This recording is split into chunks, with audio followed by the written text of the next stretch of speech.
Hello, everyone. My name is basically a bunch of question marks, but uh,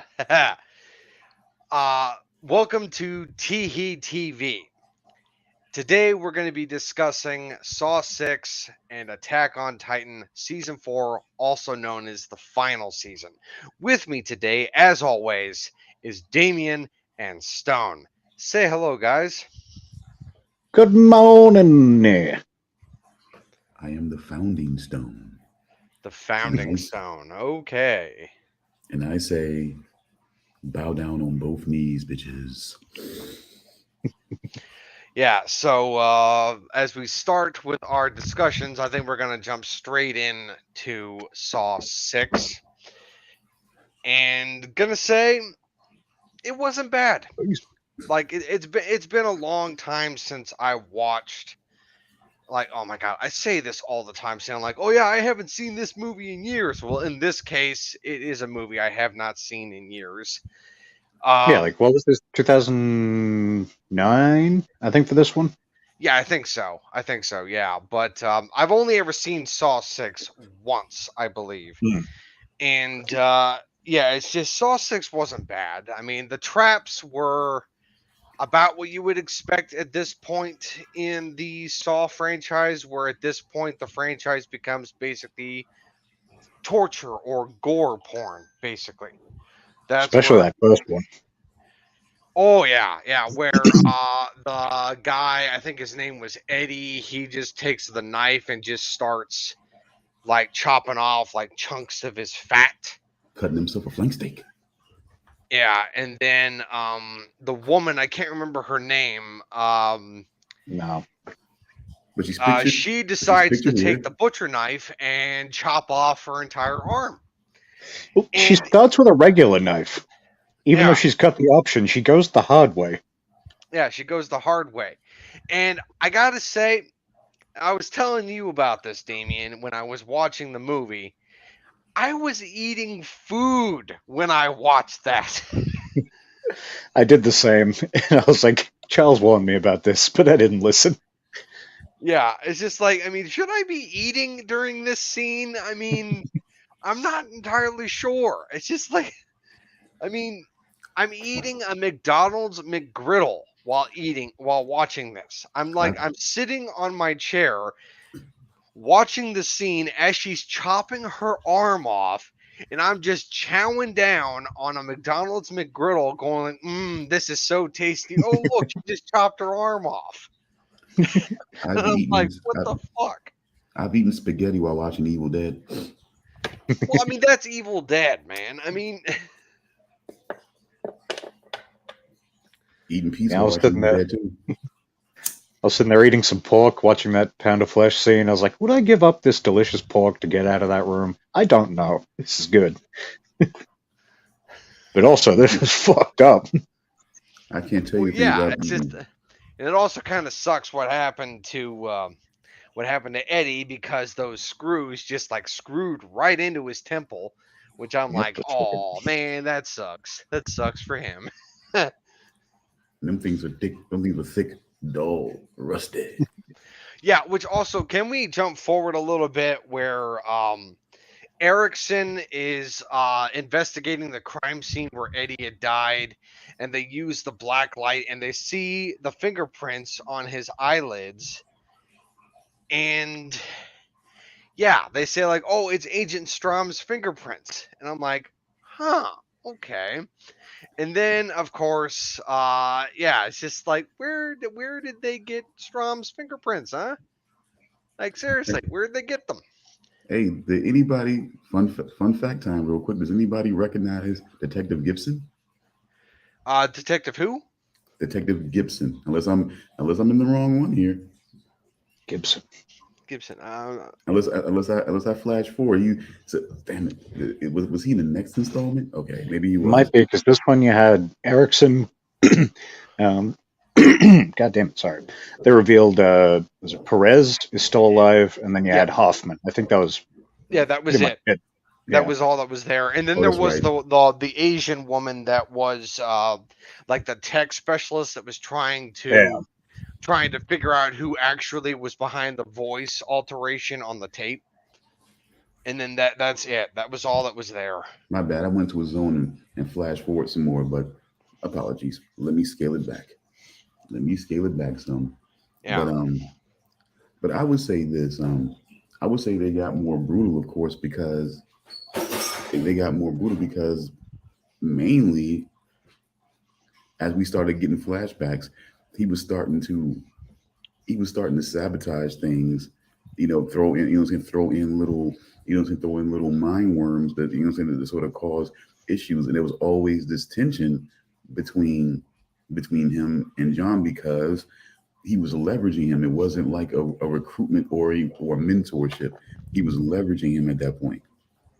So it was always this sort of like tense working together, this tense dance the whole time. So, and we started to see just why we started to see that basically it seemed like he was the one, he was part of making Amanda unstable and paranoid as far as John went and things like that. And then also we found out more information that had her even more rattled, of course, as you guys know, finding out that she, of course, Yeah, but she was there in the at the I have a center. theory. I have a theory about that reveal that Amanda was either directly or in. I mean, I don't know if she like. Would you say that she was directly responsible for Jill losing Gideon, or was she indirectly responsible because she wasn't the one that slammed the door on Jill's belly that then killed Gideon? but she was the battery. No, But she was the battery in the back that pushed them to even sort of like betray her like that in a way. Yeah, but the thing is that my theory is that Hoffman sent Amanda that letter to say that he knows what Amanda had done and that she was responsible for Jill losing Gideon, and that if Amanda like didn't do something, then he would tell Kramer what she had done. The thing is, my theory is that I think John Kramer already knew. I think Jigsaw already knew what Amanda did. I think he already knew. I think well, just I mean, it's obvious. I mean, John Kramer is a freaking genius. He is an expert at being able to see things like 20 steps ahead. he's almost omniscient. Yeah, he's almost omniscient. Yeah, so I'm fairly certain he already knew what Amanda had done. He already knew. And because Amanda had basically passed his test in the first movie, he had forgiven her. It's Yeah, it's quite possible, but Yeah. there was still some looming issues that even played itself, that even poked his head out even in Saw 10 or I don't even know how to process what people are thinking about that movie because I guess it is the 10th one. But anyway, I say Saw 10, but I don't know if you keep saying Saw X, but fine, whatever. Yeah, I've called it Saw 10, I've called it Saw X, and it's confused the hell out of me.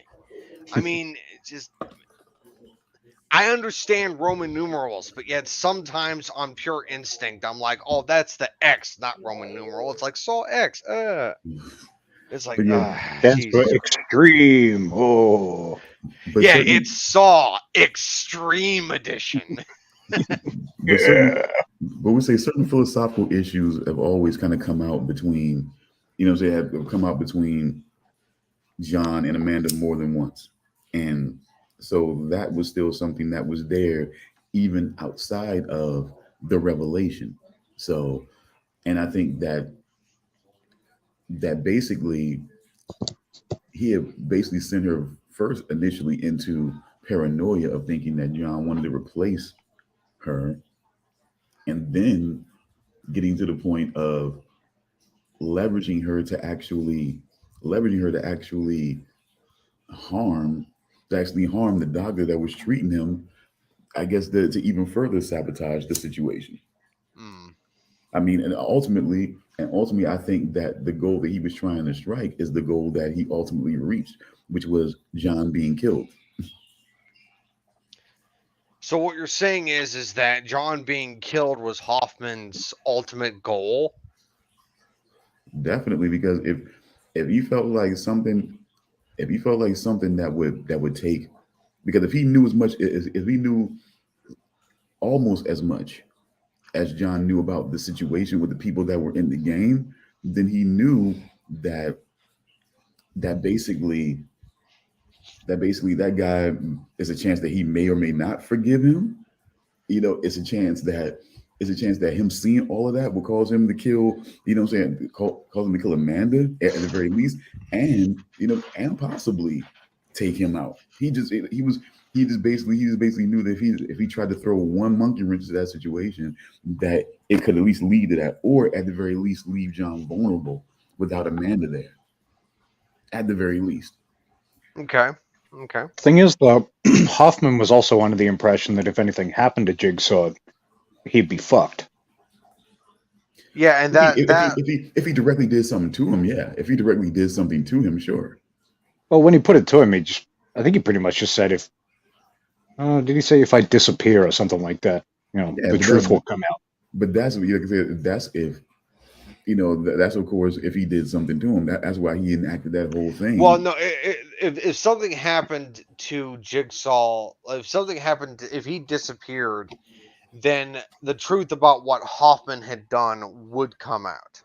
But see, I get what you guys are saying, but you really can't think that he can't hold him responsible for his overall life. He was just saying like, look, if you tried to kill me and stop all of this, then I've got things in place. So at that point, he relented and was working with him. So as long as as long as there's people there, but I guess thinking about how the movie progressed, I can see where you guys are coming from still. That there was still information, that there was still information that was out there. But part of that information, as you guys saw, included a test for, for Detective Hoffman. So I just think that I think more than anything, how can I put this? Because it's hard to say. Because I think that if he really had it on his mind, that if anything at all would have happened to him, would have happened to him, or he just died, that somehow it would automatically spell information being put out about him. If he felt that way, I don't think he would have even tried to sabotage the situation and get Amanda to fuck up the game the way he did. Yeah, it's I don't think he kind would of, have. I don't think he would have risked it if he felt like he dies now. Now the truth's going to come out. It's more because what ended up happening when he died, the way he died, was more about I guess he then commissioned, Jill into action at that point, and basically to start to move on him, at that particular time. So yeah, I don't know. Like, personally, yeah, if someone says that something like that to me, I'm just like, okay, I got to do everything I can to make sure this motherfucker doesn't has a heart attack. I'm going to be there with the what do you call it? Respirator? Fucking the thing with the shocking paddles. of defibrillator. Thank you. Yeah, I'm going to be there with that, just making sure this motherfucker doesn't pass away, because who knows? Yeah. Okay. So no, it's just I wanted to go back to that moment where I earlier said about the fingerprints on Eddie on Which were pretty much done like this, like it was yeah, kind of it's weird how they just were placed. it's later revealed like I know I'm jumping further ahead, but we've gone all over the place before. But And these movies go all over the place, so yeah, but when Erickson and Perez are like trying to figure out with Hoffman like who is behind the actual voice on the tape, Erickson is questioning Hoffman about the fingerprints, about the oil that is on the finger and on the fingers, and And the was it traces of Freon? yeah, something about that. And Hoffman's like saying like, yeah, so, and it's like yeah, but it doesn't make sense. Here's where the problem is. It's like, yeah, it doesn't. They determined that the amount that what they found on the fingerprints is from somebody who is already dead.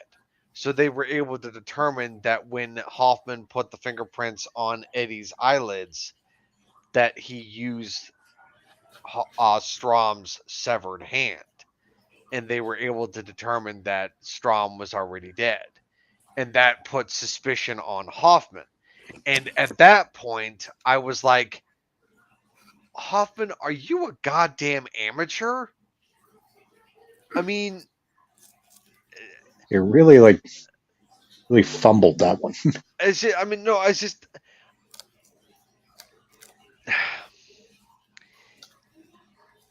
I don't think I would assume that the FBI of all organizations would be able to tell when a person like a serial killer like Hoffman would use a severed hand to be able to put fingerprints on somebody to draw suspicion away from him, because they'd be able to tell that a severed hand was used because they have, well, I don't know, expert forensic scientists to be able to tell that shit. It was both the severed hand, but also wasn't there a scene where he was cutting off the thumb as well? And he wasn't cutting off the thumb. He was cutting the tendons so that he could release the hand Okay. from the gate when it was latched onto that gate in that room. It's kind of like a death grip kind of thing, is what it was. He wouldn't have been able to remove it, so he cut the tendons so he could release it from that grip. That's what was What a going convenient! What a convenient. Well, at the time, convenient thing, which ultimately was his undoing. So very inconvenient. Yeah, but no, what Hoffman was doing there with that, I was like, oh my god, this is fucking amateur hour.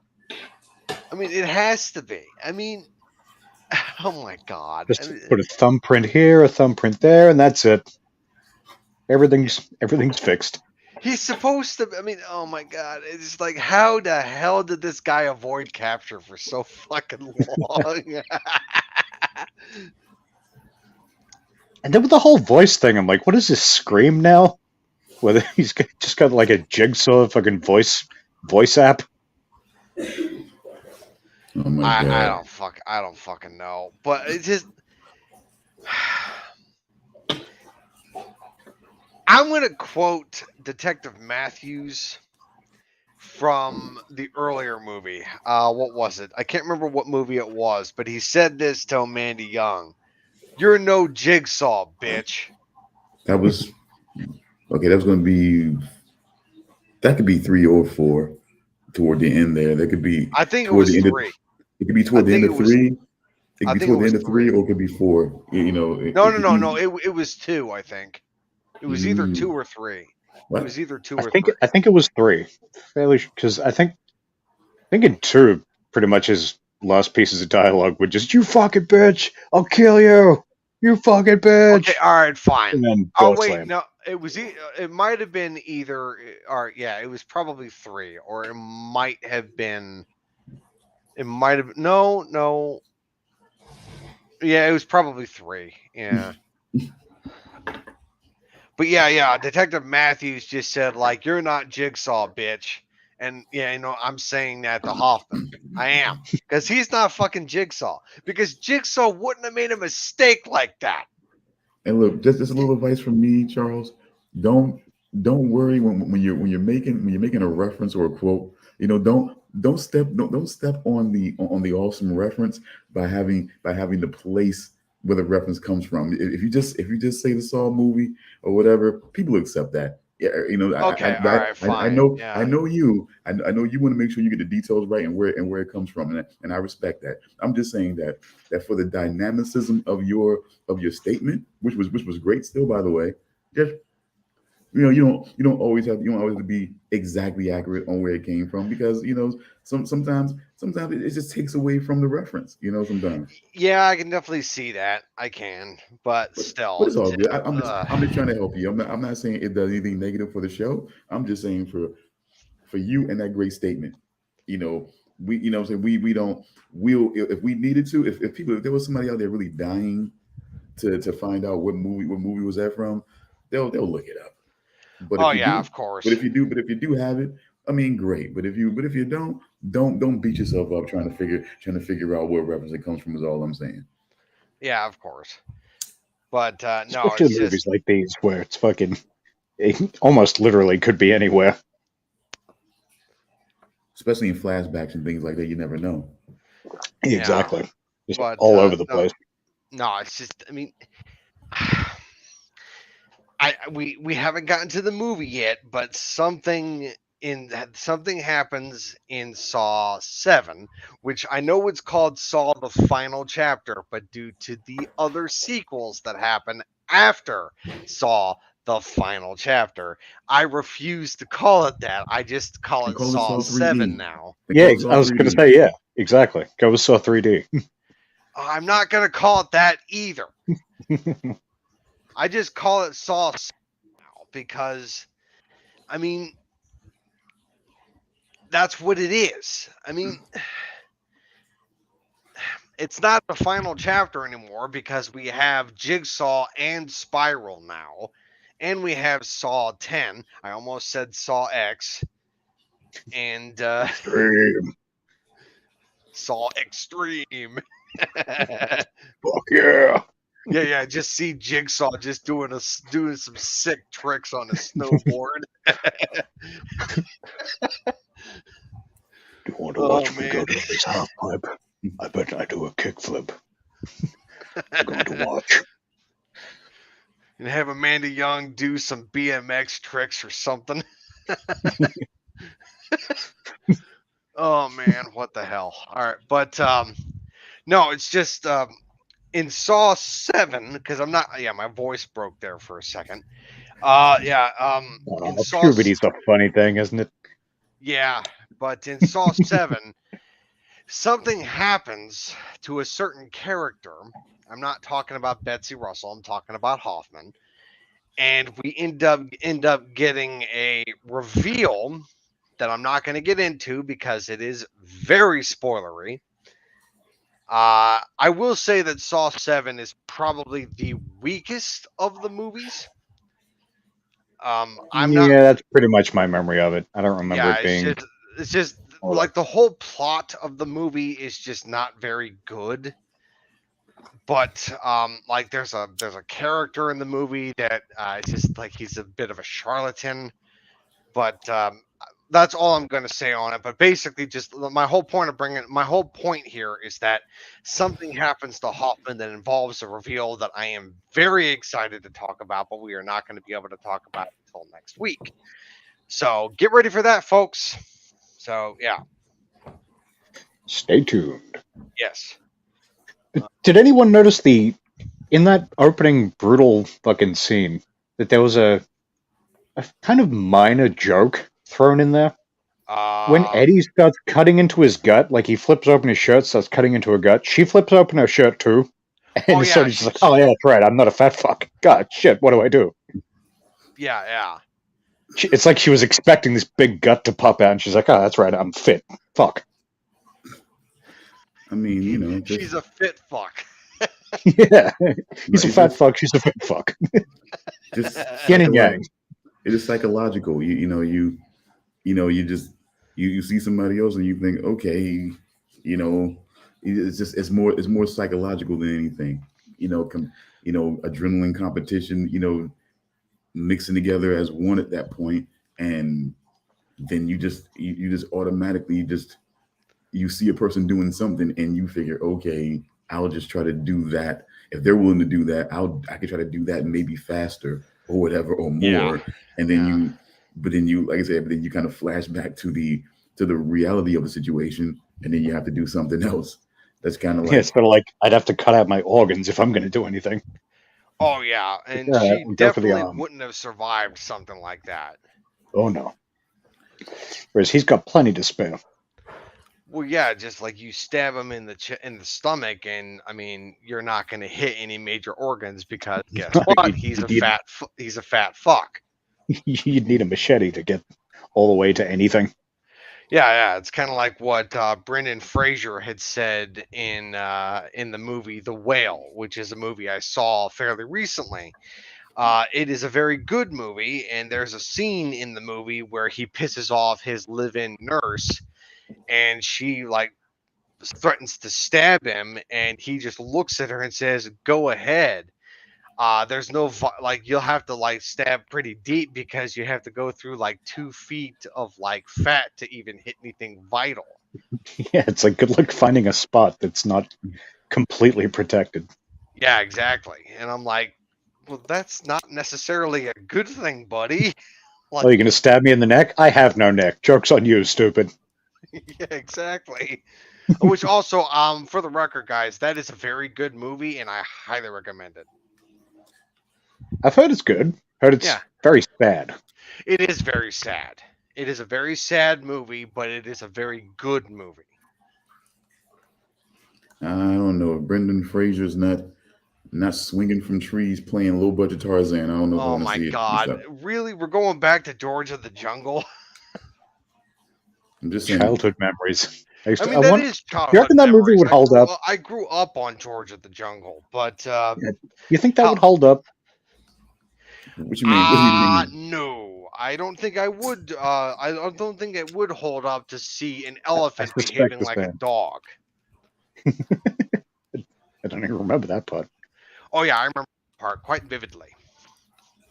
But so I feel like the main game, as it always is in these movies, I feel like this situation that was being depicted, that was being played out in this game, I believe it was, I could almost say, was before he decided to. I think when we started dealing with the weird placement, I think this situation that was playing out in 6 was more like, I think this was like right before what we saw in Saw 10. I believe he was still at this point trying to go through his, I guess, his own insurance and do things like that, and like he was saying, the principle of it. And then, once that fell through and he dealt with that, I think this is where what leads us, pretty much on into Saw, into what happened in Saw 10, I think. Where he took that sort of, last ditch effort before, everything else kind of devolved from that point, I think. I think 6, is the first, maybe only time we actually see Jigsaw as like a kind of a happy, optimistic guy. Like we see those sort of flashes of him as just like, having this. Well, there's like the video Jill's watching when they're like, I think they made a video for the kid, and he's real happy in that video. And then, even when he goes into the insurance meeting, he's very optimistic, and he's just like, this is what I can do. Like, this guy's certain success rates and stuff. You see a different side of him in those scenes, which is something I don't think we've ever seen before. Nope. I mean, I don't know. I think there's always pockets of it, but I think, you definitely see just the way, because he's never really just, it may seem like he's seething because of what we think about who he really is or whatever. A lot of the time, like, old girl, I forget what her name is, a female that ends up playing out in Saw 2, I believe, and she comes up trying to, trying to basically set up a date, and he just kind of talking to her like, it's the building. You always see that there's a sense, but I guess, you know what? Let me separate that, because having a sense of decency and respect and, gentlemanly quality. I guess that, you guys were saying happier times. I get that. I think we saw flashes of that when she was pregnant, of course. When she was pregnant and things like that. I think we saw flashes of that when, when she had first, like when they showed her when she had first set up the whole facility and everything like that. And he was truly happy for her that she was doing what she wanted to do. I think we definitely seen pockets of that here and there, Little and pieces. everything like that. Yeah, it was definitely, especially when we started digging deeper into him. I would always see little things here and there where he just definitely seemed genuinely happy to, where he seemed genuinely happy for her and genuinely happy how things were going and everything like that, and seemed like that to see her, to see that she felt like she could help people, it truly made him feel good that he could help her do that and things like that. So I definitely felt like, there were softer moments, there were happier moments and things like that. And then, yeah, you just see that just completely just erode and just rot away. Yeah, I think in the first movie it wasn't a whole lot for that. It was more focused on the players, and I think in 2 it was more focused on Amanda more than anything, and her game and her situation here. And I think in 3, I think from 3 on we started to get more into pockets of him a little bit more, where it was more elongated. It was more, you could see where the mentality comes from. You could see more what he went through. He's not just somebody who just wanted to, like, that's the thing that made Jeff Bridges in The Vanishing especially unliked for me. As a psychotic person or whatever, as a wannabe evil person. That's what made him especially unliked for me, because, like he said, he never had anything happen to him in his life. He had a relatively good life, good parents and everything like that. Came up, got married, had his family and everything like that. He just, certain things, he just wanted to see what would happen if he did these things. And that's all it was for him. And it's kind of like, it's like that person is I especially unlike a person like that. I especially dislike a person like that.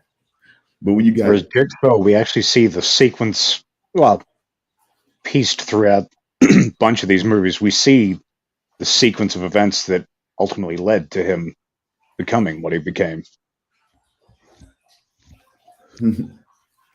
I would say so. And then I would say, I see the thing that not a sparked it. reversal of it. No, I would say the thing that sparked it, and then there are things that were a result. I think that bureaucracy and like the medical field is what kind of sparked it initially. It kind of sparked his rage and his and his dissent initially. And then it was basically him basically letting the car go and crashing and not dying, that I think kind of sparked, him taking control and basically sparking the idea from there. But I just think that basically every piece of the situation has been more medical to try to save his life, but also medical as far as, I think a lot of the people, some of the people that he dealt with were just, were either criminally involved in something, not valuing their lives. I think those were the standard games that he was playing. But I think the main thing for him was always, it was always basically Lawrence Gordon, not helping him, being so cavalier, like he said, always being halfway out the door instead of really trying to think and trying to help him and things like that. And then feeling like he's bound in a situation to where they're not going to help fund the treatment that he could get that might help him, that he was told he was a good candidate for.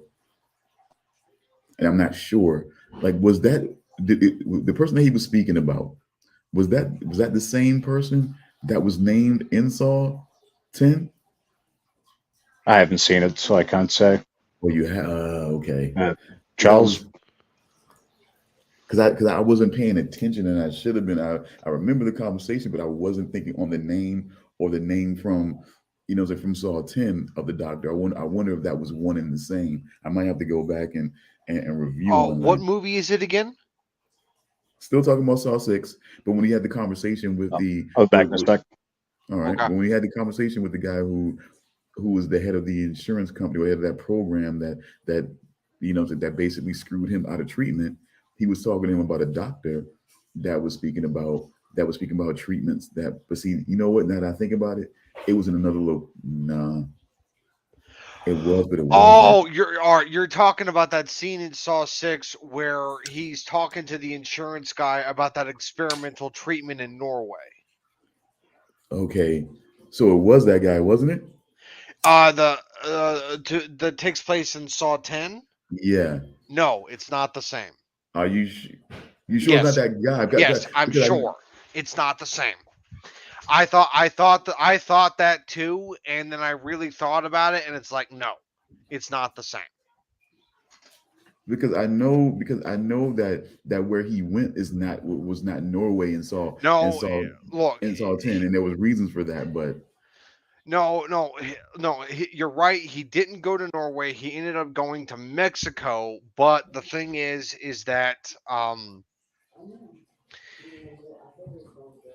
the treatment is not the same, as far as I know. The treatment is not the same because in Saw 10, he finds out about the treatment. He finds out about it, like he discovers it in Saw 10. okay, yeah, you're right. You're Yeah, right. Okay. Okay. Okay. Good point. Good yeah, point on that one. I did forget about that. yeah. He Okay, so discovers it in Saw 10, and he actually sends them a letter, and then he gets a response back from the woman that claims to be the scientist's daughter, and that puts him on the whole journey to go to Mexico and get the treatment. And I say okay. that with air quotes. Okay. But in Saw 6, when he's talking to the insurance guy, he says that he's already found a treatment about the suicide cells. And yeah, it's not the same treatment. It might be similar, but it's not the same. I just wanted to make sure. All right. So Yeah. Because didn't he say it was in this one? Didn't he say it was like did you say Norwegian doctor At least or in something Saw like that? I 6, think. at least in Yeah, Saw 6, yeah, it's a Norwegian doctor. Mm. Yeah. I think it's specifically based out of Oslo. I think so. Yeah. Yeah. But yeah, in Saw 10, it's something completely different. all right. So we have this whole situation here that's playing out here with all of the people that are closest to him that are closest to this head of the insurance agent that work in this office. And so now he's being tested, and and so let me just put it this way. Hmm.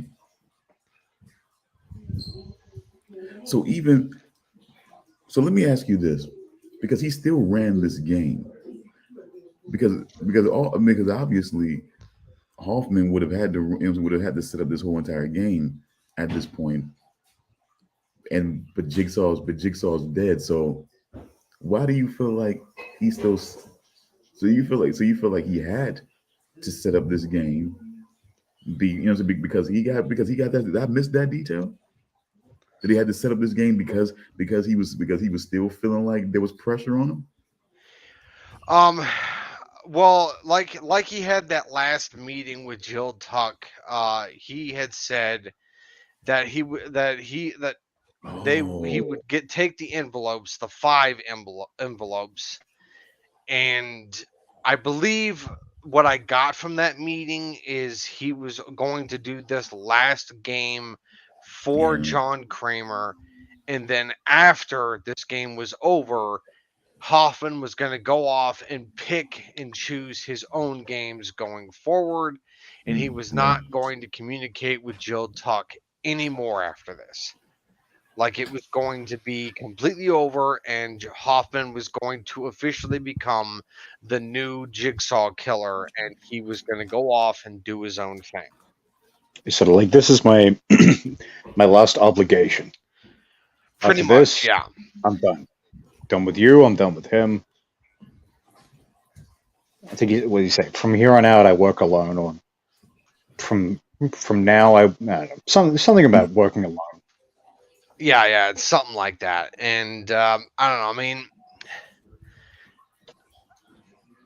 it's like Jill Tuck was mostly communicating with Hoffman to continue Kramer's wishes imposed on Hoffman to make sure that Hoffman continues to do as he's told. And I think Hoffman didn't really appreciate that. Now that Kramer is dead, Hoffman thinks that he can pretty much do whatever the hell he wants. I said, I'm the man now. Fuck that dead old fuck. And of course, Jigsaw's like, well, then what? You think that because I am dead that you can pretty much just you can become me? No. But why, after all this time, you think he would show himself on video like that? Because it was personal. It was like he was talking directly to this guy. He's like, I'm not hiding behind this puppet. This is me talking to you. Okay. Like I want you to see the face of the guy you essentially gave a death sentence to by your actions. See that I'm the one giving you this situation. Okay. That's how I took it anyway.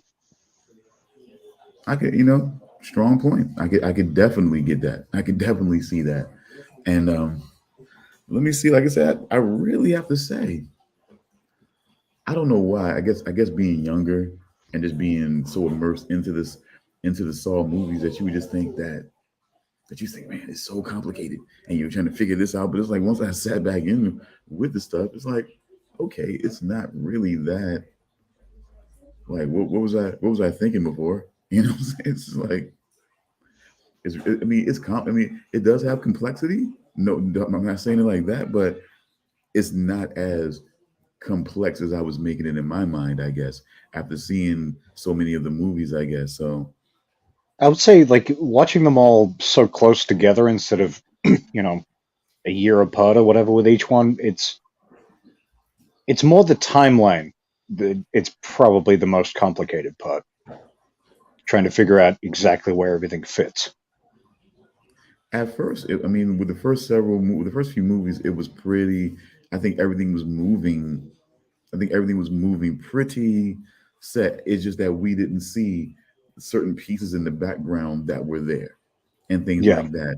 And then as we move further on, we started to realize, okay, there were certain things that we did end up having to place now, like being here and realizing, okay, this might have been the moment right before, what the events in Saw 10. This might have been that last ditch effort, and this, and then I guess in certain things is like when he tried to deal with certain things in a certain way, and they can't be taken care of in the standard way. I think that's when the game comes in, and he kind of deals with it that way and moves on. That's kind of like, I think once he kind of reached the last straw with the insurance with the insurance industry, I guess, and the people that he was dealing with directly, I guess that's when the game came in and he decided to move on. So it's just kind of like that's kind of like the game is almost like the final judgment. Like, what, so will you get yourself out of this, or will you go down today? It doesn't matter to him really, but but you will gain some sense of you will be dealt some sense of justice, in the midst of the situation though. And then I will move on and do something else, and hopefully nothing else will happen where I have to dispense my own brand of justice at some other point. But I'm always willing. And so it's just like, and so I think that's what happened. I think once he finally realized there was going to be no resolve with the, with the the insurance, with the with the insurance industry. So, okay. And then we You know move. what? I'm gonna do things my own way. Because like he told him, he has money, so it's not about having his hands tied behind his back, like he couldn't go and still seek the medical treatment on his own and pay for it. It was just, hey, I have insurance. He says the principal, I have insurance. Why wouldn't you say, why won't you help me? So, and then you start and then he start, of course, makes him realize that how many other people that don't have the money that he has, that has, that has to be bound, like that would be bound and realize that they can't even go with the little money that they have to seek the treatment because if they do, then they won't have overall treatment for anything else. So, yeah. So he realizes that, justice needs to be dispensed, I guess. So, and it's, like I said, it's not so much. And I guess that's always the established situation. Is not so much justice for him personally. Like in a way, yeah, but in a way it's like justice for other people that would be done the same way. Like the greater good kind of thing. I would say that in a The way. greater good. Shut it. No. Oh, come on. That was funny. But that's part of the movie too. I'm just saying. Oh, yeah, it is. Oh, man. Look, Hot Fuzz is one of my favorite movies of all time. I love that movie. I actually just watched that, rewatched that a few days ago. God damn, is that a good movie? Yeah. Although I will say, and I'm going to get some hate for this, it is the only Three Flavors Cornetto movie that I actually like. Yeah, I agree. Stone is correct. World's End was great. Shaun of the Dead is pretty much perfection as far as horror comedy goes. I don't like zombie movies, and I also don't like The World's End because I thought it was boring. Oh my god, you kidding me? What's boring about It could kicking be, alien it could be them, robots' faces in? It could be them, or them. I was expecting something different, and I just didn't like it. I thought it was boring. You did get something different. You got for the first time Nick Frost as like not the fuck up in the movie. You got him being like the straight man for most of the fucking movie and everything like that. Like that to me was just like the most awesome part. Like it was one of the most awesome parts of the movie was like to see him be like the serious guy that did not want to deal with his shit.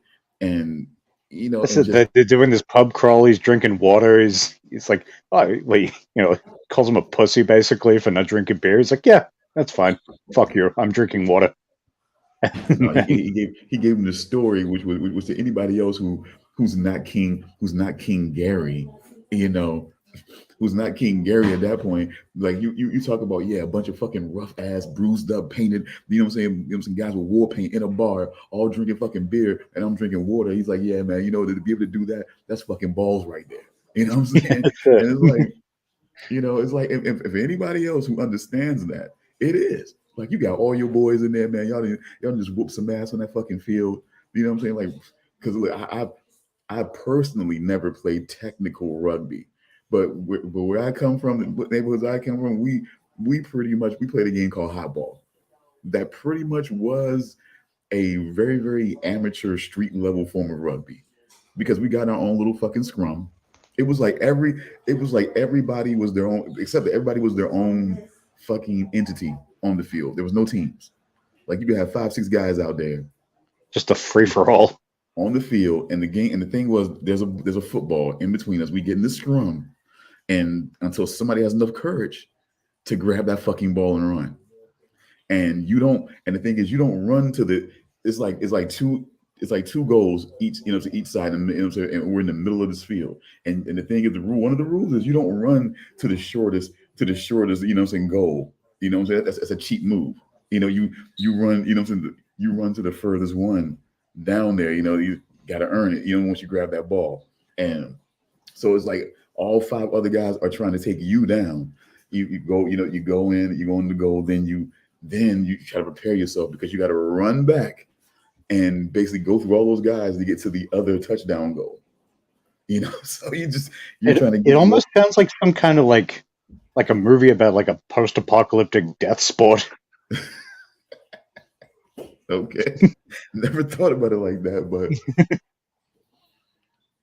as I said, that's why I kind of call it like a very, very street level form of rugby, because that's what we were doing. And you try to get through all of these guys and get to the touchdown goal as many times as you could before being taken down, and then you get back into that scrum, and wherever you go down at, that's where everybody gets back into the scrum again and tries to try to see who has enough courage to pick up the ball and run again. So yeah, so I do have some very, very light experience in that. And yeah, you know, so you're going through all of that, kicking some ass out in the field, and you go in there and everybody else is drinking beer and you say, give me a fucking water. Yeah, it takes some courage to fucking do that. It takes some courage and, you know what I'm saying, some self-discipline, some real big shit not to get in there and just, you know what I'm saying, and take a couple down with the rest of you guys, and you know, sure. But a guy like King Gary could never understand that. He's never wrong. But yeah, yeah, except he was wrong about that damn carving. You know what I'm saying? It was saying King Gary, but it was saying King Gay after a while.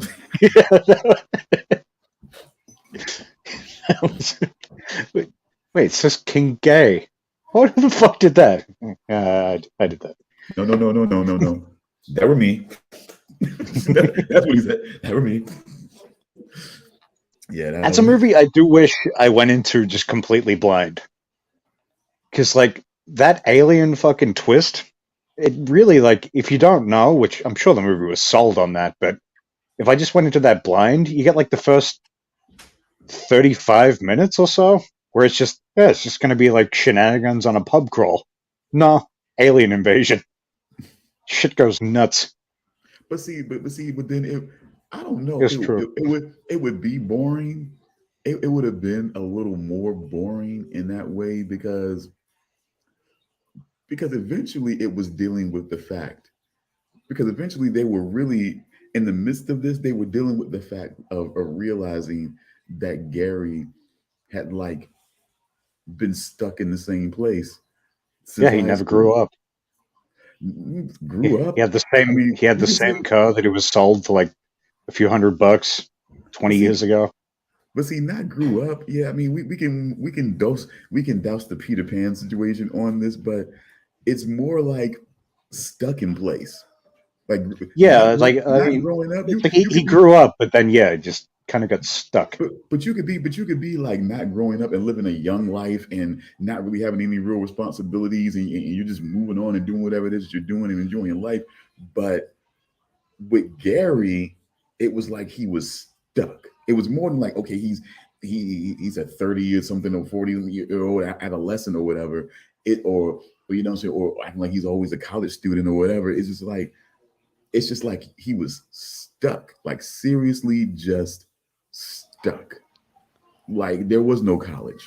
There was no exciting adult life for a little while and everything like that. And he's kind of living in that life at that point. It's just stuck. Like every time they realize, every moment, it's like stuck. It's like you don't have to be. It's like you could be as mature or as immature as you want, but when you realize that he still had the fucking same map from the pub crawl that they did when, you know what I'm saying, when they graduated high school, it's like, wow, bro, you're stuck. Like you're really fucking stuck, dude. You know what I'm saying? It's just like you're a human time capsule of yourself almost. Yeah, it's more than just yeah, man. I'm living this young like bro. You got so stuck it broke you. You got so stuck it broke you, man. And you realize that life wasn't that big party that you thought it was going to be, and it broke you. all, you know what I'm saying, you tried to commit suicide. You know, it's just like, you know, it, because you realize, man, that like you weren't going to be able to live that young rock star life that you were looking for, and it damn near broke you. And it's just like, yeah, if it was just that, it might be a little too heavy. You know what I'm saying? It might have been a little too heavy. We were just dealing with that. It would have been some light humor with those guys in the midst of all that. But if it was just that and doing the pub crawl, you Yeah, know, but yeah, you had to know that there was some hilarity involved. But see, so when they sold it on the alien invasion or whatever, you still think, okay, it's alien invasion, but it's still dealing. But they were still. But then you realize, okay, they're dealing with both. So it's like they're dealing with the possible alien invasion. They're dealing with the they're dealing with basically being roped in by Gary into this golden mile again. And then they're dealing in the fact of Gary seems to have an issue. He seems to be really stuck in his life right now. Like seriously negatively stuck right now. And so it's like all of these things that they're dealing with, and it's like they haven't even, and so people are still wondering, when do we get to the alien? How does this thing go down? And that's when the whole hilarity of it, because as much as they sold the alien invasion, you still weren't prepared for what you were going to see. oh god, no. Yeah, that's the whole point. Pierce Brosnan with a goatee, insanity.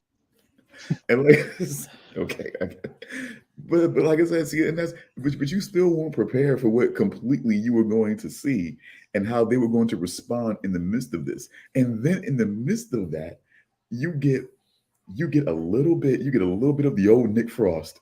You know what I'm saying? By the time the movie, you get just a little bit of the old Nick Frost by the time the movie starts to end. You know what I'm saying? It's just a little bit. Or when he sort of opens the floodgates and he's sitting there, and I think someone mentioned something about him not drinking, and he's already like slammed 11 out of 12 shots sitting on a tray. He's just like, okay. No, because it was Now talking this about, yeah, no, machine that we've heard about is coming back. he could drive. They were talking about he could drive because he's not drinking. By the time the drinks came, he just That's what it was, yeah. And he's already slammed 10 of 12 shots or whatever the fuck. he's like, Well, I guess we're not driving out of here. But now he can't drive us now. You know what I'm saying? But it's like, so I just think that's why I think that movie is good, because they sold it on the alien invasion, but then they still gave you a little bit of realness in the situation, you know what I'm saying, with those guys, and and something that will bond them back together. So it wasn't, it was done. I mean, like I said, the structure of it was done great, because you would think, what would bring them together in this town, in this old town where they came from, for this, the Golden Mile. And you know what I'm saying, that's what we're bringing together to witness this whole thing, this whole invasion that's happening, that's already in process at this point. This fucking body snatchers thing. Yeah, so it's like, so that's what brings them together. But then it's like it's like a little bit, okay, so now we got the whole sci-fi thing. We've got some comedy, but do we have a little drama here? The little drama is that, yeah, Gary's really doing this. He really did this because he's stuck and he doesn't know where to go, and the only way he knows where to go is to go back to his friends and try to reclaim or rekindle something and everything like that. So it's just, I just think it's just a lot that was done with this movie, and I think it's just a lot of, like I said, to me, I like movies with layers. I like things that can have complexities to it, that gives you a little bit more than just that thing. And give you a little bit something, even with these guys, that can show you that they definitely have range for what they could do, man. I mean, in the midst of all of this, they can still have a moment where they're still dealing with the fact of his issues, his being stuck, his attempting suicide. Even in the midst of all of this, they're still, yeah, like that's, I always love that. Like, they mix some pretty heartbreaking kind of shit in there without it feeling just like, oh, here's a sad moment, just just to pull on the, just like a fake sort of heavy emotional moment. It actually, like, it was, perfectly woven in there. And then you still get to see how damaged he is even through that, even through that moments. Also, while all this is going on, it was just, or maybe I mean, it seemed like he was still damaged, but yeah, that's the way I took it anyway, because he still tried to get that. He still tried to get that drink, and I mean, it's just And like it's just I love that he was rocking that "This Is a Mercy" shirt the whole movie. He yeah, for teased me with sure. this corrosion a couple times, and they finally played it in the credits. Yeah. Oh, so you know about them? Yeah. Oh wow. Okay. Excuse me, fellas. 1 second. Mm-hmm. Yeah, too easy. So, Charles, why are Yes. you gay? Why do you hate good things? Oh my God. Look, I've only ever seen the movie once. I've only seen it once, so maybe I should go back and watch it again. You know what? Give me a second. I'm gonna look to see where I can find it on streaming. I thought you could say, just give me an hour and a half. I'm gonna go watch it right now. Yeah. I'm gonna put this stream on hold, and I'm gonna go watch it right now. The world's end streaming.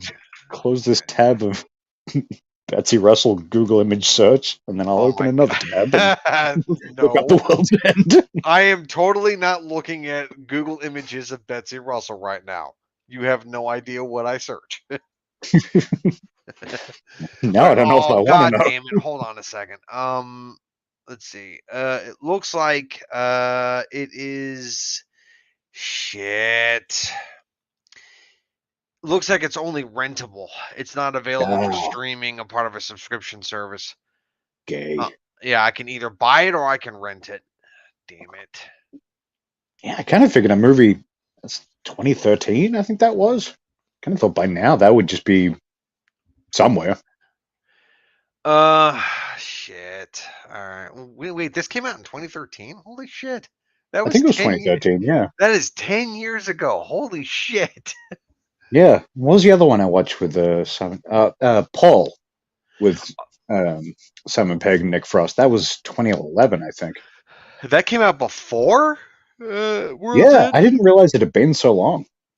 That's a movie I've been like, yeah, I'll get to that eventually. I I could have was looking at sworn the date Paul when I came got out it. after Yeah, World's End. it's possible. I could be getting the dates mixed up, but Let's see. When I'm did fairly Paul sure come Paul out? was 2011. Paul Almost certain. movie.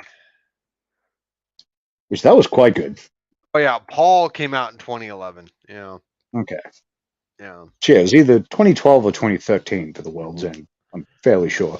Oh yeah, according to this website that I'm on, which is called justwatch.com, it came out in 2013. Okay. Yeah. I couldn't believe fucking Hot Fuzz was 2007.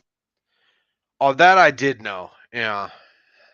Like, yeah, Yeah, because that movie came out when I was at an old job that I used to do, where I won't say the name of it, but it was basically a place where you go there, you pay a certain amount of money, and you're able to basically play video games all day. okay, so like an arcade with a one-time fee No, kind of it's not thing, a one-time fee, even though there or like is. a like you You don't have pay to pay per machine kind of you thing. pay by the hour. Okay, You pay $5 an hour, or you pay $25 for the entire day, and you're able to play on. Well, at the time we had Xbox 360s, we had PlayStation 3s, we had Nintendo Wii's, and we even had a couple of gaming PCs. And yeah, it was a fun place to work. I worked there for about 6 months before they had to let me go because they couldn't afford to pay me anymore. like listen, dude, you downloaded too many terabytes of Betsy Russell. We can't. Fucking, you're costing us money. No. It's just the people who own the place. They were new to business ownership, and they were sympathetic to a lot of the people that were going in there, and they kept having sob stories when it came to paying for the game time, so they kept giving out free game time. Well, that's yeah. Yeah, so that was really, really stupid of them. That's how you kill a business. Yeah. Yeah, the business is closed, and it has been for years. I am shocked. Yep. Yep. So yeah, but I'm not going to say what the business actually was. It doesn't matter anymore. But We used to have a similar place near me. It was like, yeah. I think it was a bit of that. I think it was mostly gaming PCs, but then they also they also had nights where like people could bring in their own PCs and shit like that, and do what's the word, like LAN parties and stuff like that. Oh yeah, yeah. But no, Which also when I doesn't exist worked anymore. But when I that's worked there, it was a fun place to work. I mean, I liked working there. I mean, yeah, I can imagine. I yeah, they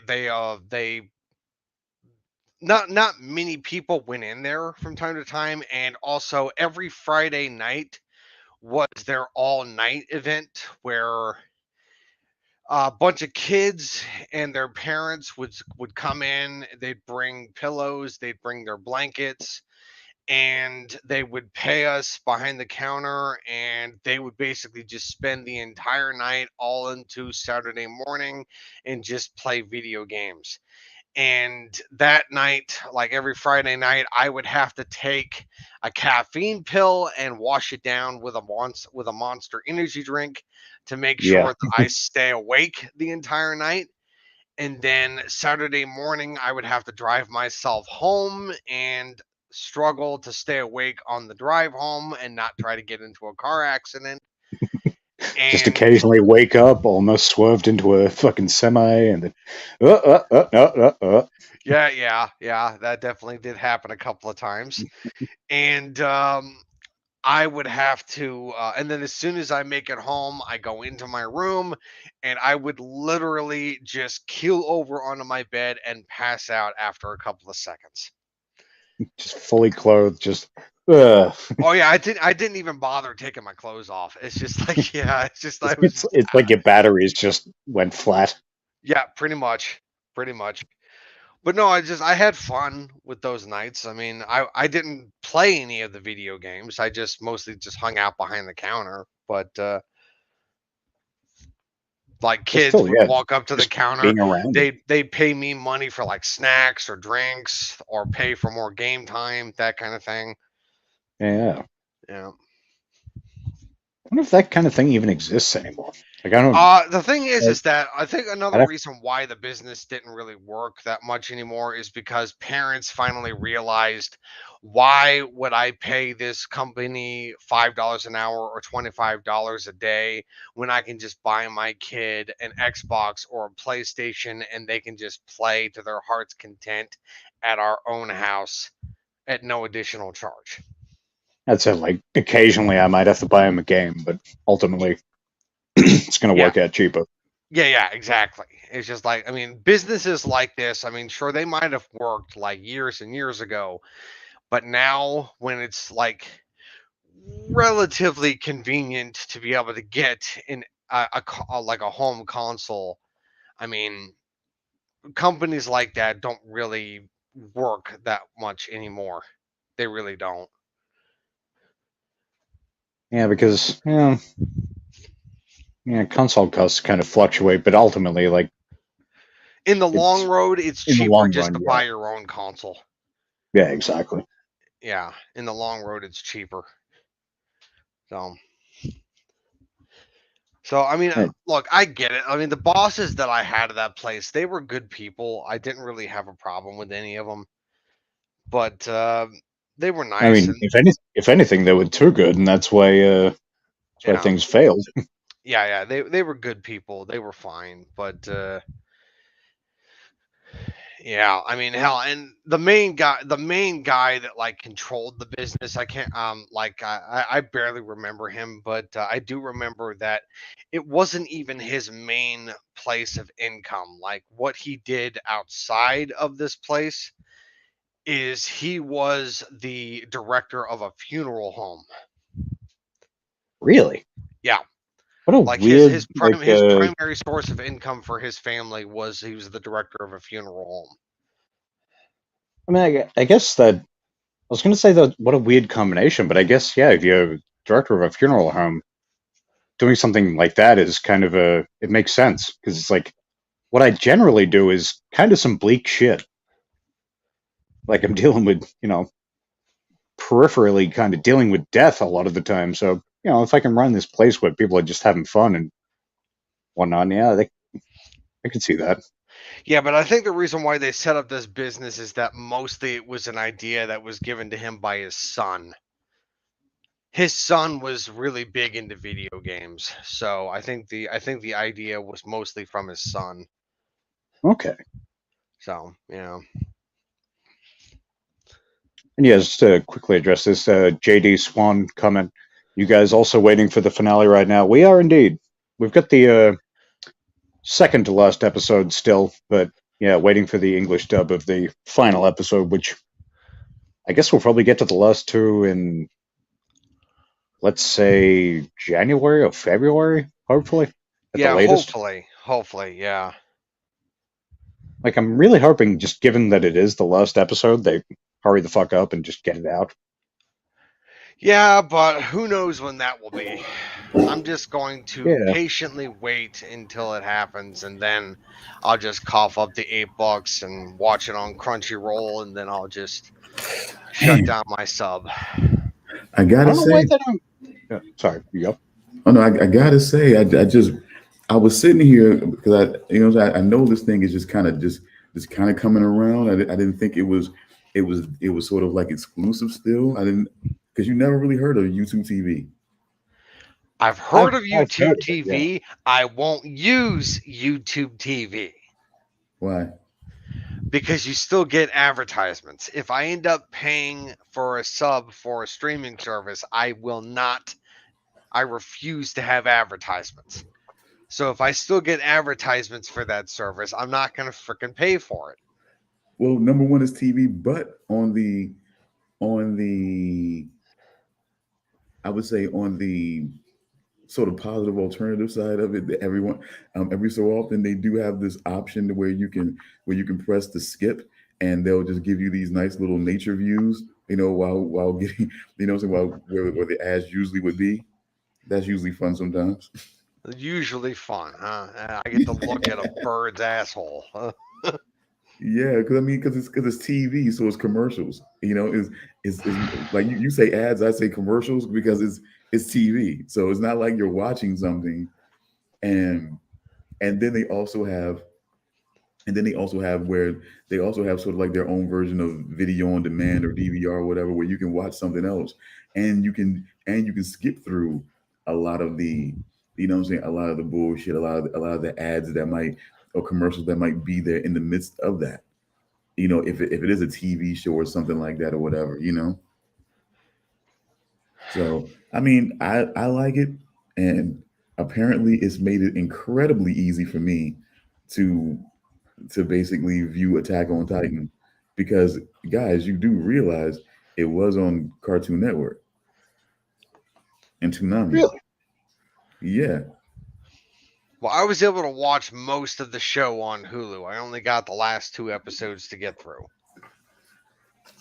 But yeah, it was, the final episode is, I think it was 5th of November in Japan. Yeah. But yeah, it was but yeah, like I said, it was incredibly easy. Just like, and then I just kept missing it. I was really trying to go into it like live and just watch it from week to week, but it was like I could never, for some reason, I don't know why I was missing watching those episodes when they came out. I swear it was just like, how do I keep missing this?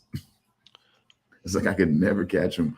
I could never catch them on Toonami, and they said they were going to be showing them, and it was like I could. What?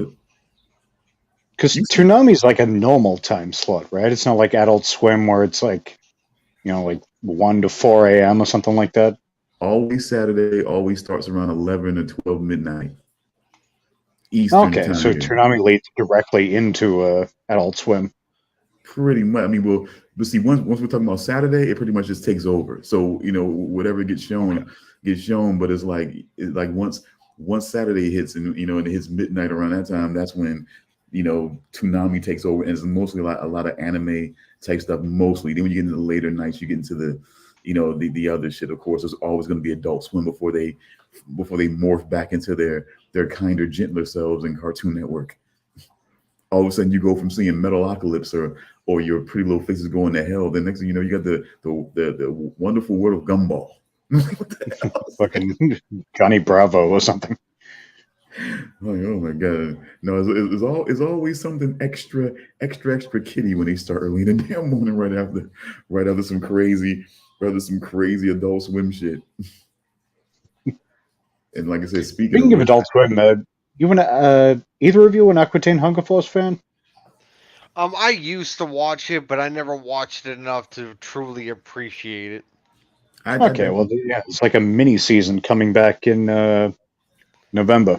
It's like a 5 or 6 episode season. So you could see my lack of interest in Aqua Teen Hunger Force. Would you say that I am Sofa King Wee Todd Ed? I would. I certainly would. But arise, chicken, arise. I do get into that, but I think I still have to say that that I would really love for them to bring some more of the 3 busy Deborahs back. I was starting to really get into those crazy. Never saw that one. God, you really need to. Oh my god! I think the last new before Primal. I think the last new show I saw would have been probably Mike Tyson Mysteries. I think. Yeah, that's his. But that one right there, I don't know what to say about that one. But I would definitely say, you could be high or not be high, and I think it just kind of blends worlds. I think watching Mike Tyson Mysteries kind of blends worlds a little bit. You could be high or not be high, and I don't think you would know the difference watching Mike Tyson, some mysteries. I mean, pretty much anything Adult Swim for the most part is better high, but that's still I've watched that show since I stopped smoking weed, and it's still fucking great. But just Norm Macdonald as a pigeon. But that alone is a selling point. No, it's definitely as an alcoholic pigeon. It's definitely the gay pioneer of boxing, of modern boxing that gets me. I'm sorry. That's the thing. That's the thing that's the best to me. It's just like, wow. It's just like it's like depicting the guy who is basically the founder or basically the pioneer of what modern boxing is today, as as a gay man. It's great to me. It's just like that is just like that's like the best combination right there. And a ghost. Oh, it's the what's his name? Something of Marquis. Marcus of Queensberry. That's Marcus of Queensberry. Yeah, that's it. Fucking Jim Rash. So yeah, but definitely, guys, I would seriously recommend 3 Busy Deborahs. Oh my god, them shits. I mean, the world they created within that show is just too fucking insane. It is too fucking insane. I gotta fucking say. Like they say women, you got to get the right women in place because women are funny. You just got to get the right women out there to show that they can be fucking funny. That's what the fuck I would say. For anybody who thinks that women, anybody who thinks that Caitlin Alston in Always Sunny. Caitlin Alston from Always Sunny. Okay, I would definitely. Is that the woman that plays D? That fucking bitch. Yeah, that stupid D, you bird bitch. Uh-oh, we walked Stone with. Apparently he's be right back. Okay. Because if I don't move now, then I'll be actually way pulled off the show. So I'll be right back. Yeah, fair enough. Yeah, it's all good. Yeah, but I swear it's just like D, that bitch. Just like goddamn bitch. Did you ever see any clips from the? I think it was a Halloween episode they did where they have like flashbacks to. I think it was Who Got Dee Pregnant. And they kept having flashbacks, and she just became more of a bird in each flashback, to the point started off then went to like a bird costume, and eventually she just became an ostrich. Yeah, I have seen that. Because It was so I've good. seen the scene where Mac is in the bathroom and he's washing his hands, and then he looks up in the mirror, and then he sees the ostrich behind him, Yeah, and the ostrich just starts squawking at him, and he's just yeah. having an argument with an ostrich. Because they're all telling these stories, and like, yeah, I think the first time I think she's just regular D. Then the next story, she's wearing like some kind of feathery, kind of birdish Halloween costume, and eventually just straight up fucking ostrich. It's so good. You see, look, I mean, I've tried to watch It's Always Sunny in Philadelphia numerous times, but I can't do it. I can't do it from beginning to end. I can only watch the show in clips. I can't. That surprises me because like so many episodes, they just it's a build throughout the whole thing. Like it just sort of it starts in one place, then just builds to a kind of a pinnacle of just Well, no, it's just insane garbage people. like They my start first. off insane garbage people, and they just I think progress. my first introduction to It's Always Sunny in Philadelphia. What was it? I think my very first introduction to It's Always Sunny in Philadelphia has to be the episode where they're trying to hunt.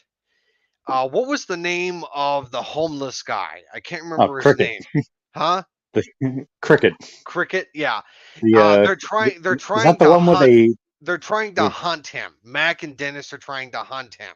Yeah. And Cricket teams up with Frank, and Frank and Cricket are rummaging through the garbage, and then Frank finds a bandana and ties it around his forehead, and the bandana is red, and he starts thinking he's Rambo. And he says, "They drew first blood." Just, I'm like, what the fuck is this? Which has been a little bit of a recurring sort of joke throughout the show is Frank thinking, pieces of Rambo movies are his life story. Yeah, Like he'll tell stories like, no, that's Rambo again. That you fucking insane, almost dwarf, you. Yeah, it's just, I don't know. It's just, that was my first introduction to It's Always Sunny, and then after that, I kind of got introduced to their Christmas special, where Charlie decided to talk to Mac about his past experiences with his mom potentially being a whore, because she kept inviting all these guys over to her house during Christmas time, and so quote unquote potentially. yeah, definitely. and then of course he saw Santa Claus, and he gets a flashback.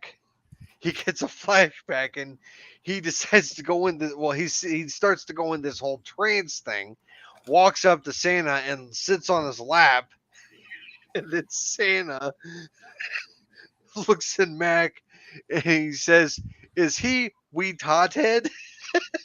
I have to say it like that because, YouTube and all that. Yeah. And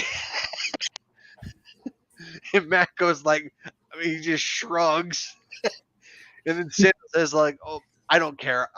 It's okay. I got this." It's like, what do you want for Christmas, little boy? Did you fuck my mom? What? Did you fuck my mom? And he proceeds to like chew his part of his face off. It was his neck. He's like, he's biting my neck. I watched that episode for the first time with my entire family on Christmas. I was like, this will be fun. Some of it is. Some of it's a bit intense. Though it has one of the best things in that show ever with Frank inside the couch.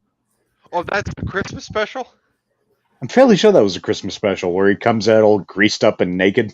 He sort of escaped out of the couch. No air. Because I think it was like a Christmas party or something. I kind of remember why they brought that couch in. I can't remember what the point of that was, but that is just unforgettable. It's very. You'll never see a sight like a greased up naked Danny DeVito crawling out of a couch. The only thing I can think of that's similar is Ace Ventura trying to get his way out of the fake rhino. Yeah. Well, look, Oh I my do God. apologize. I do Yeah, apologize. we were talking about Saw, and now we're talking about different clips The- from It's Always the Sunny truth- in Philadelphia. The truth of the matter is that this particular Saw, it was more about the drama outside of the game than it was about the actual game itself. It was more about what was going on with Hoffman and Jill Tuck and the whole chess match that was being played there.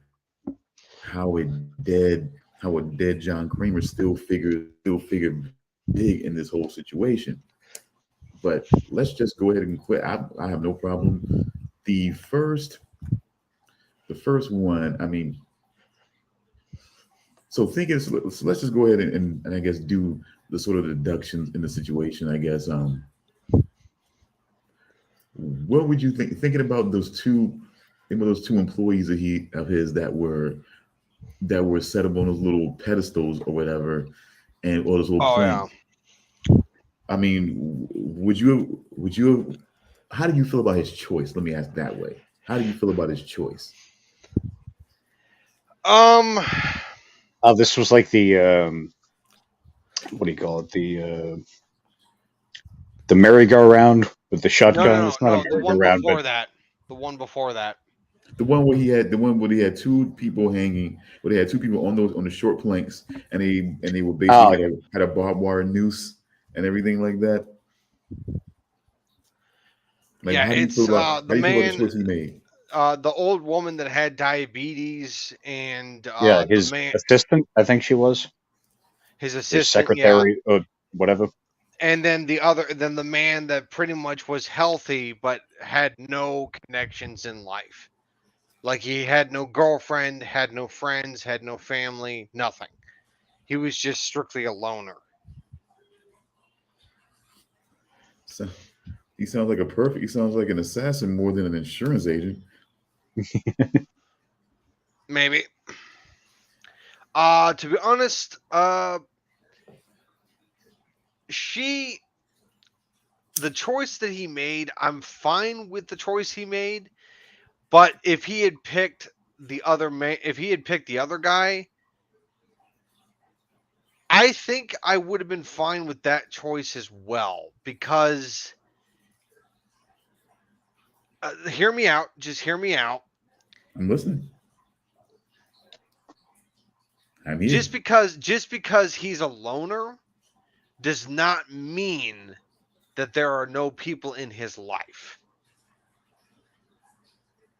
And just because he's a loner, it doesn't mean that his life is worth nothing. Yeah, I would say that even if there's no people that are around him all the time, there's a possibility that there could be people that he could affect positively later in his life.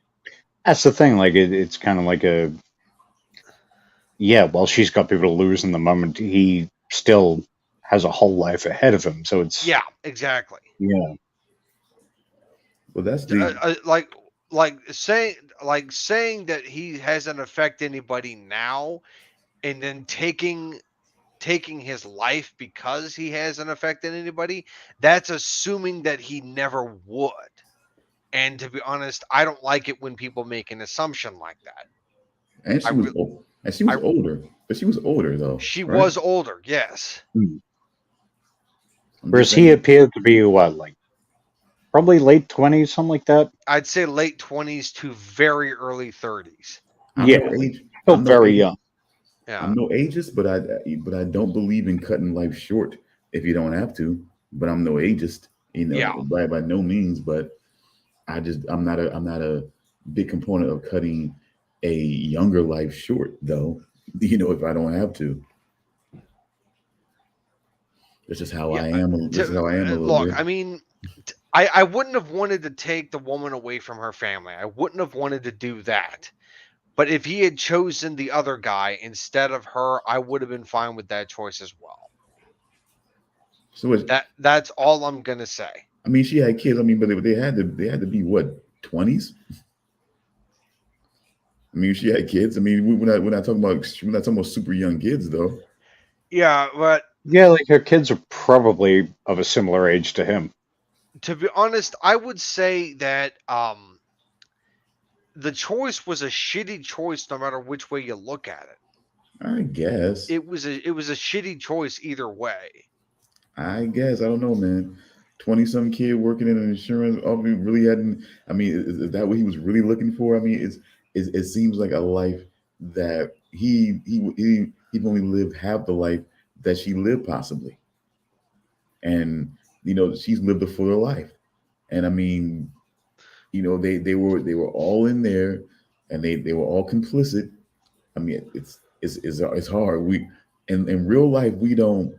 In real life, we don't often think that that if we're driving and a car is following behind us, we don't think in horror movie or suspense movie terms that somebody's following us in that car, or they might all of a sudden speed up and start smashing in the back of us for no good reason. We don't think those things can actually happen in real life, really, really, really, like especially super extreme situations like that on the public road. But and we don't think that certain transgressions in our lives might lead us into an elaborate game in which we definitely will not come out unscathed in the situation. Is so it's like it's unfortunate that she would find herself caught up in this situation with this company, but as an assistant, she had to have some knowledge of what was happening. And so it's more Oh, of definitely. it's more of a situation of you know if a unique situation like that could happen, there are brilliant people out there.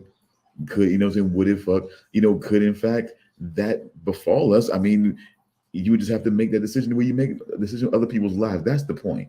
It seems fucked up that he had to make a decision on those two people's lives, but that's what he does upon hundreds of thousands of people's lives, all the time. So I think that was the overall point to the situation too. Okay, we all saw that, right?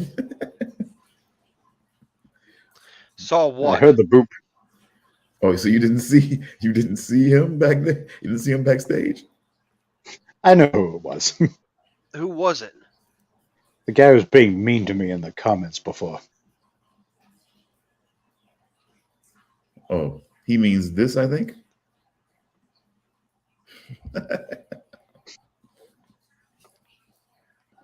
Do you mean that? I got like 3 light sources going. I got a screen in front of me. I got a screen over there. I got my phone. I tend to blink. Why is he being so mean? And then you smoking cigarettes to boot. Yeah, exactly. I'm getting smoke in my eyes. I'm constantly wanting to cry because I'm a loser asshole like that insurance guy without the insurance job. All these things. He's so This is mean. the reason why the insurance guy is so depressed is because he wishes he was the gecko from Geico Insurance. Well, no, I mean he saved his company millions of dollars. You know, he's Gecko's only saving people 15. So what was it, like 15? I don't know how many hundreds of dollars in 15 minutes or whatever. I don't know. Whatever. I'm just saying, like, I Well, think he apparently he's not in good hands because he's not from Allstate.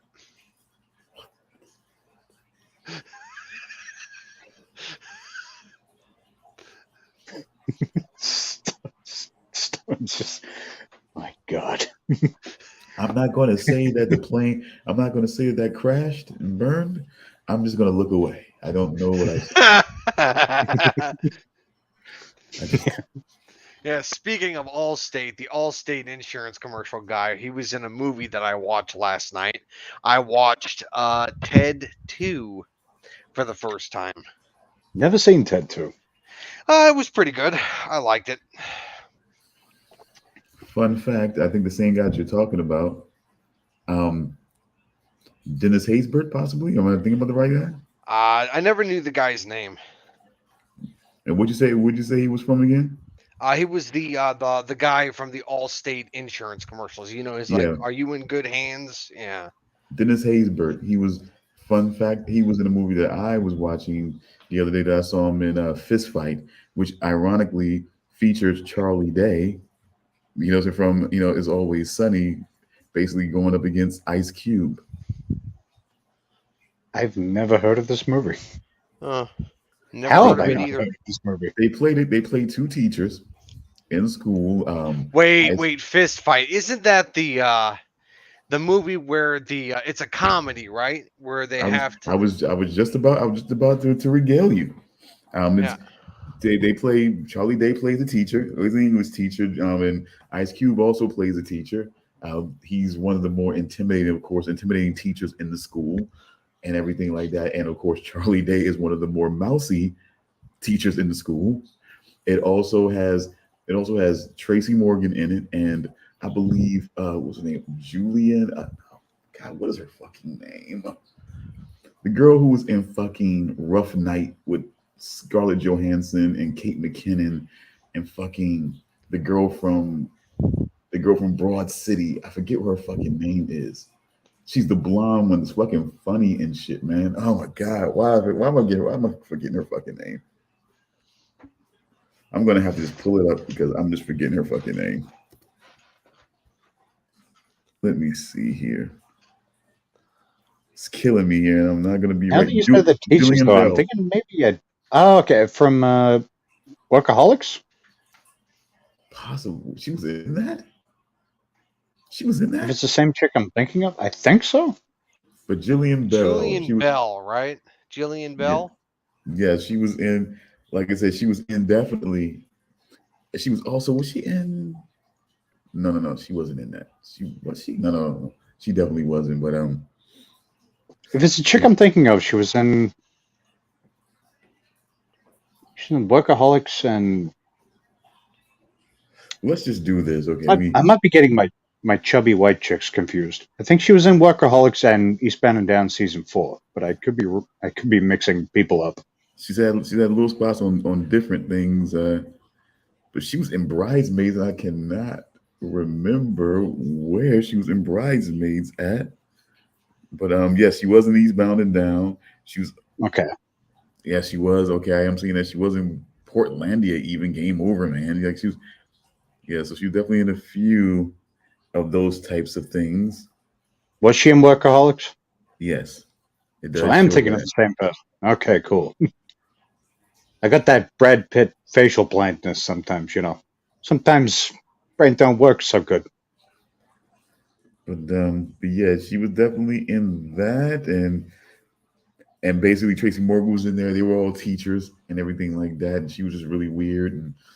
And basically, they somehow get into it, and no, he basically was dealing with some kids in the class. He basically swings an axe and whatnot, and basically wows out. And when he's talking to the principal or whatever, Charlie Day being mousy, of course he informs. He informs on him, and then that's when all of a sudden they're going to have a fight after school, and all the hilarity is, what he's doing to try to avoid that, and it's sort of like a remake on 3 O'clock High, if you really ask me, except with teachers.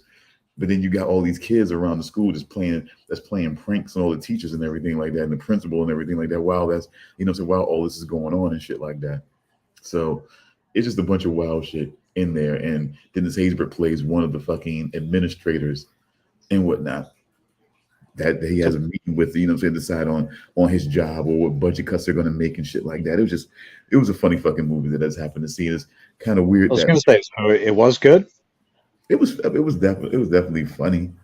Like I said, I mean, if you're gonna basically do a call back on something like 3 O'clock High, I think they upped the game a little bit on it. Then say they made it about teachers, and the kids were just completely out of fucking control. These pranks were just basically just wow, It's a pretty crazy damn school. But some pretty crazy fucking teachers. I'll tell you that. But yeah, so like I said, if you definitely just looking for some wild, what I'm saying, just some wild laugh, hilarity, just type crazy shit. Yeah, they definitely put a solid one in there on that one. So Added to the list. but but yeah, so let's just get to the God, you did mention it, Charles, and I mean that was a fun part. Let's get to the merry-go-round and just think about. I mean, if you look on it, is it just me? Is it just me? Okay, in that merry-go-round, how many of the survivors? Only two could survive, and they were both female. My memory serves correct. Yeah, definitely. He when he chose in between the younger man that was working for him and his assistant who was older, fuller life, he still chose the woman.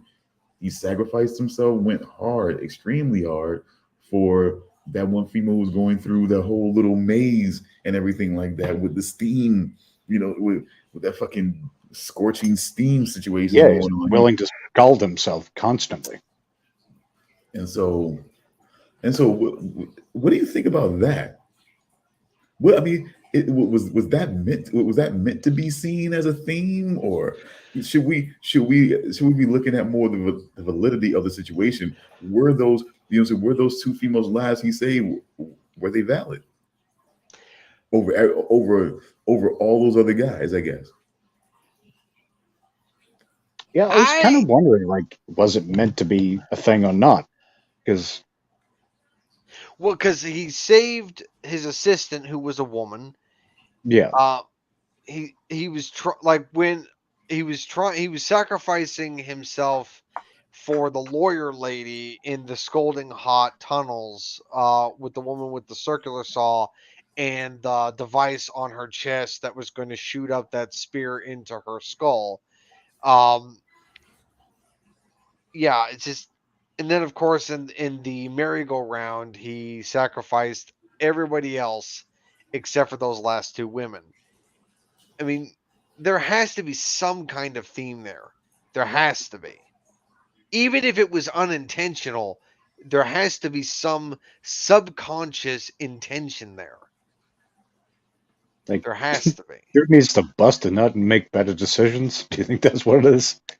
He's just so pent up. He's like, oh, I just gotta save the women. So maybe one of them will, Yeah, it's just, I don't know. It's just like, I mean, I got the impression saying like that maybe the insurance guy saying like, oh, I'll save the women and maybe they'll be like maybe they'll love me now or something. I don't fucking know. I was like, are you serious? I mean, Oh, you just killed, what was it like? Was there like three women and three men in that group on the merry-go-round? so a woman did so a woman like my memory. No, there was one woman that did die. There was one Okay. yeah, woman because that did die. Yeah. wasn't it the one who was like she was claiming to be pregnant? Yeah. Which I Everyone's was like, like, no, really, she's full of lady, shit. She's you're gonna use lying. the pregnancy card. Yeah, and he's like, yeah, I'm not buying that. And even if you are, I want a fresh, I want a fresh one to put my seed in. God. That's Hey, it's not me talking. It's the guy. He's a sick fuck. Jeez. That's fucked up, dude. Wow. I know, right? What a piece of garbage. Yeah, sure. We know that to be Can't believe this fucking guy. because we know that to be a fact, Damian. That's what he was thinking. We know that to be a fact. Yes, we said Wow. I would never. I would never. Bullshit. Who, me? Oh. Wow. All right, but moving on. But But I guess it would be so because then there was his sister, and then it's like there was his sister alongside of him with with of course the mother, the wife and son of the guy that he recently I guess gave a death sentence to, and things like that. So Which that they was, pulled the old switcheroo on us with that one. but why was she even still there though? Why was his sister even still there? Just to watch him die? Or maybe the game was to use her to try to see if they could be convinced to not kill him. Yeah, I was kind of curious as to why she was Yeah. even there. Like, I mean, because there was nothing in her cell to allow her to have any control over someone's fate. Like, that was just basically a jail cell for her. That's all it was. Or maybe she was just, like I said, maybe she was just meant to be a cheerleader to try to see if possibly, like that was their game. Could they deal with the fact of killing someone right in front of someone that they love and that loves them? Could they do that? With this person begging them to spare that person's life. I guess that was their game. I guess it were. Yeah, I think you're right, because I can't think of anything else that really makes sense. Yeah, as to why that configuration I really is the way either. it is. I really can't. But I mean, and then of course the mother in that scenario, like the kid's mother, she couldn't do it. She couldn't kill him, which I think was good on her because it's like a tough thing to do. But the son, man, the son is a fucking psychopath. Oh yeah, he was just like, oh fuck yeah, I'll fucking pull that shit. It's like, you killed my dad, motherfucker. And then he flips the switch and the needles like slam down and then like pierce the back of the insurance guy's back and start injecting hydrofluoric acid all up in his shit. Yeah, and we finally find out what that acid was for. And woof, Oh yeah. And I'm like, what a fucking way to go. oh man, that was rough. Oh, I Just being think that melted from the McDonald's inside out. McGriddle is coming back up to say hello. That was like a day ago, and it's. I think I've already digested it, and it's still coming back up to say hello. It's like, listen, I was thinking about coming out, but I thought, maybe I'll just hang around until you think about that shit again. Yeah, it's like what happens when you swallow gum. Oh man, you don't digest it; it just hangs out in your stomach for 10 years.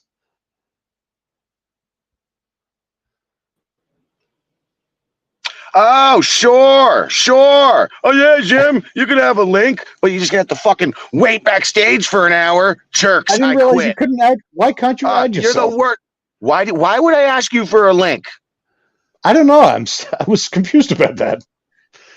Well, maybe look backstage, idiot. Jerk.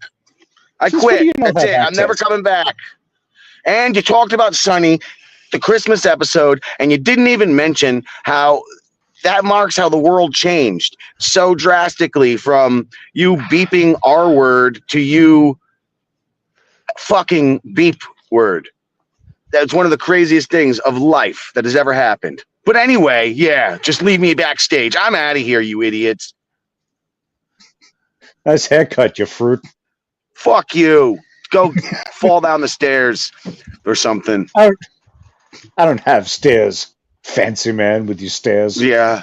Look at you, you one-floor hobo. Can't even afford a second floor. You blinky creep. Did somebody call you a blinky weirdo a while back? That's true, right? It was your friend Stevie Lou. Oh, well, I guess Stevie Lou was right about one thing ever. Because I just noticed it. I was watching before, and which, by the way, I was listening to Tell 'em Steve Dave, switched over to you guys, didn't even notice. The vibe didn't change. That's kind of impressive, or maybe it's just because I know you guys. Is that a compliment, or were you listening to the Halloween The point episode? is, I thought you guys suck, which is why I never show up. But it turns out you guys are pretty good. Especially Charles's joke about the bird's asshole. I mean, come on, you guys. don't suck. Thank you. Look at this guy here. Now, how long was you? I wonder how long you gonna be creeping back there like the Phantom of the Paradise back here. Yeah. Oh! You saw me back there. You didn't even tell this idiot. I did tell him. I did Jerk. say something. Yeah, and he was just avoiding me for 45 minutes. I was back there, an hour and a half. This is ridiculous. I I saw was you on in the hold for- comments. You were being mean. I don't go I for just that. called you a blinky This is a weirdo. nice That's all I said This was is a- you're a blinky weirdo. I thought you're maybe being held hostage by your roommate. I was being concerned. I'm being held hostage by my own mind. It's a whole other thing. Aren't we all? So Yeah. what brings this guy here this morning to our humble show? What brings you, sir? Well, I'm on lunch break actually, so I just decided to say hello. Awesome. That's it. Well, that's awesome. I mean, do you have much to impart on Saw 6 before we close out? Do you have anything? No, but this is my lunch. A rye bar. They're like astronaut food. RX bar. I'm sorry. Okay. I don't know, but I'm gonna eat it live on YouTube. Look, I unpackaged it. It's been unpackaged. There's an unboxing. Smelled it. Smells all right. Looks like a poop. Looks like a Squished together. brick Really? of food. Jesus Christ, man! I wonder. Wow. So it's soft. It's not like super crunchy. Oh, it's soft, very soft.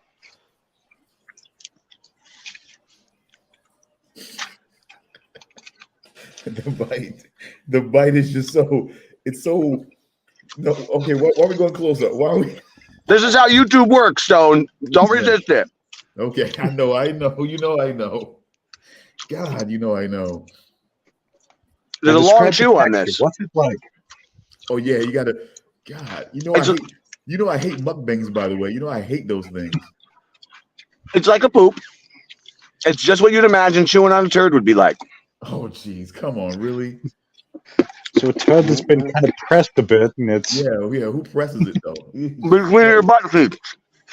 Oh, God damn it. like when you break one off, and you stand up, Mm-hmm. and it's not completely Very broken oily. off. Look, it's like getting.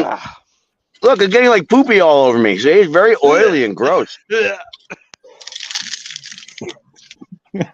Why are you If- it's not really? If Charles hadn't regurgitated that McGriddle before now, I think it's I can't coming believe now. you're acting like that. It's just So good.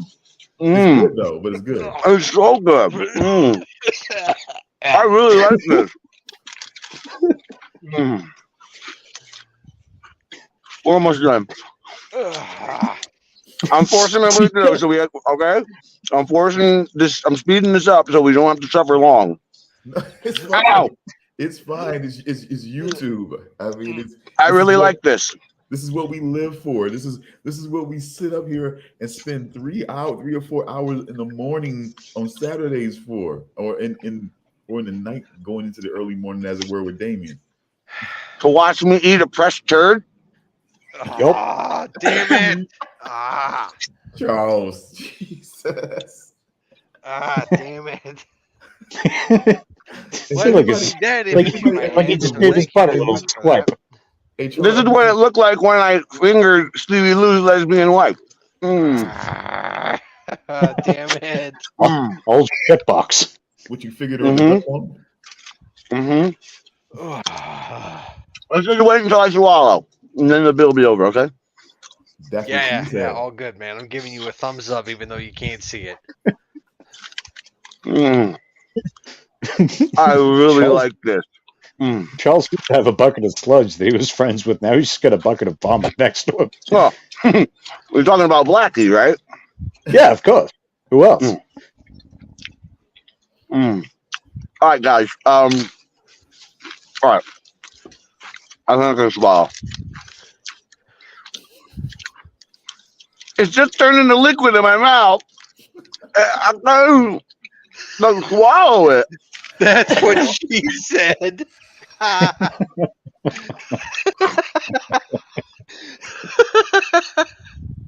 The more I do it, the worse I get. Mm. That's what she said. You're just making it too easy, dude. There's only nuts in my mouth. How many nuts are they? Mm. That's what she said. Charles is beating you over the head with this right now. I swear to God. It's like a new toy. He's just gonna bang that drum until it pops. I swear to God, he is. That's what she said.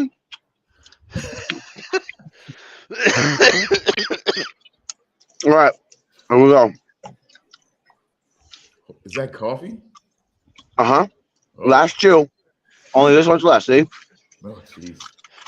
Only that one's left. Oh, God, damn it. It's almost done. It's like one of them German videos.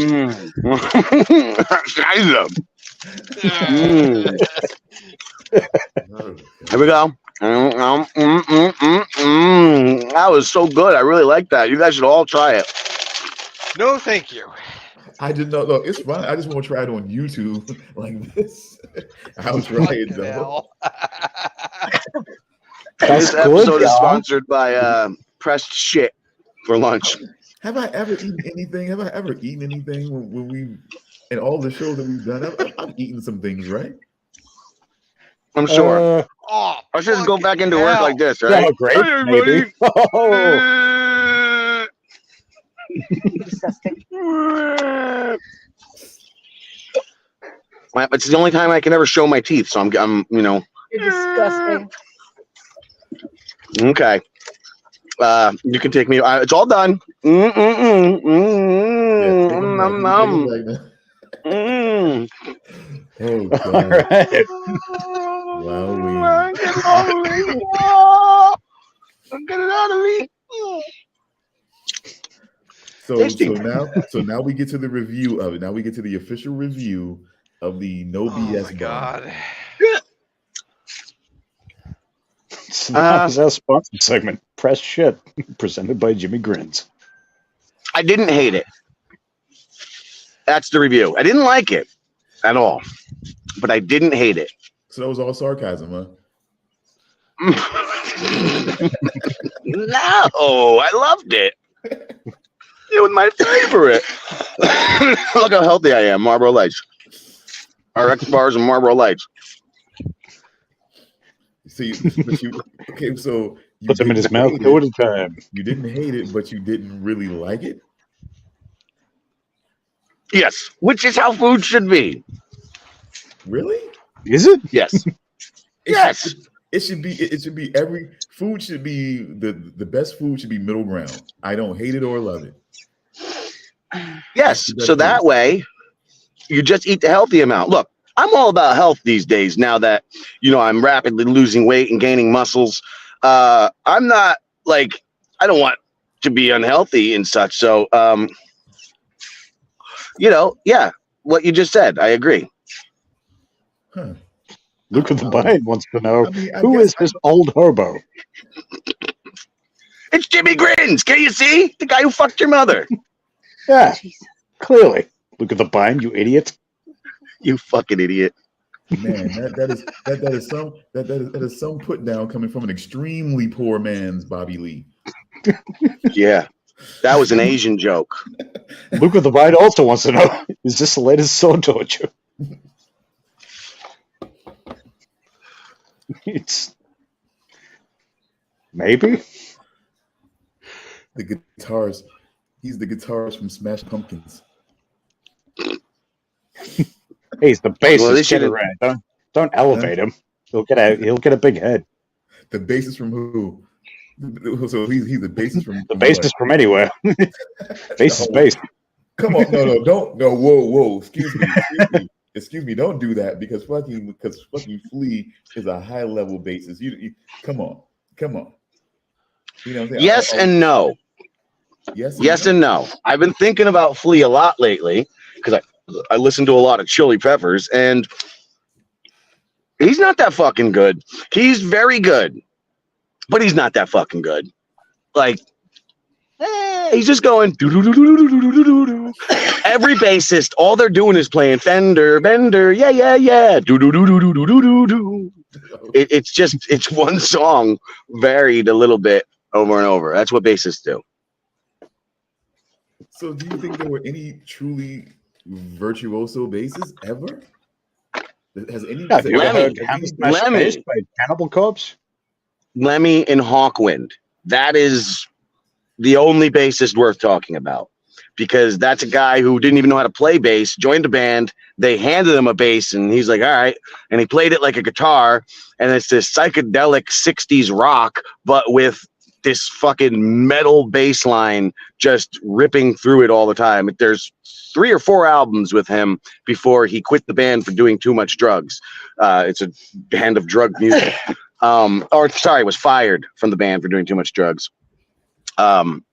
Ironically, the song that got him fired was called Motorhead. It glorified the use of cocaine too much, so he was doing the wrong drugs for that band he was in. Listen to those early Hawkwind albums, and you'll hear bass worth talking about. Listen to Flea now, sure, you're going to hear a lot of bass worth talking about because he's getting creative now in his old age. But if you really dissect what he used to do, it's pretty basic. It's pretty basic. He's just doing funk slinks. That's it. He's copying what he heard on Parliament and shit, in the first 10 Chili Peppers albums. That's all you think it is? I know that's all it is. He worshipped at the altar of George Clinton. I mean, of course. He was their producer. He found them. You know what I mean? And that's what they were playing. They were playing shit already later. Funny, I mentioned Hawkwind. On the other side of it, you had Parliament doing their version of psychedelic. Instead of psychedelic metal, before metal existed, they were doing a psychedelic funk, which was very similar in sound, but just way groovier. So they've been doing that since the late 60s, and he's just copying what all the forefathers did. Now he's forging his own way a bit. But I don't know. They need more output before I can really suck his.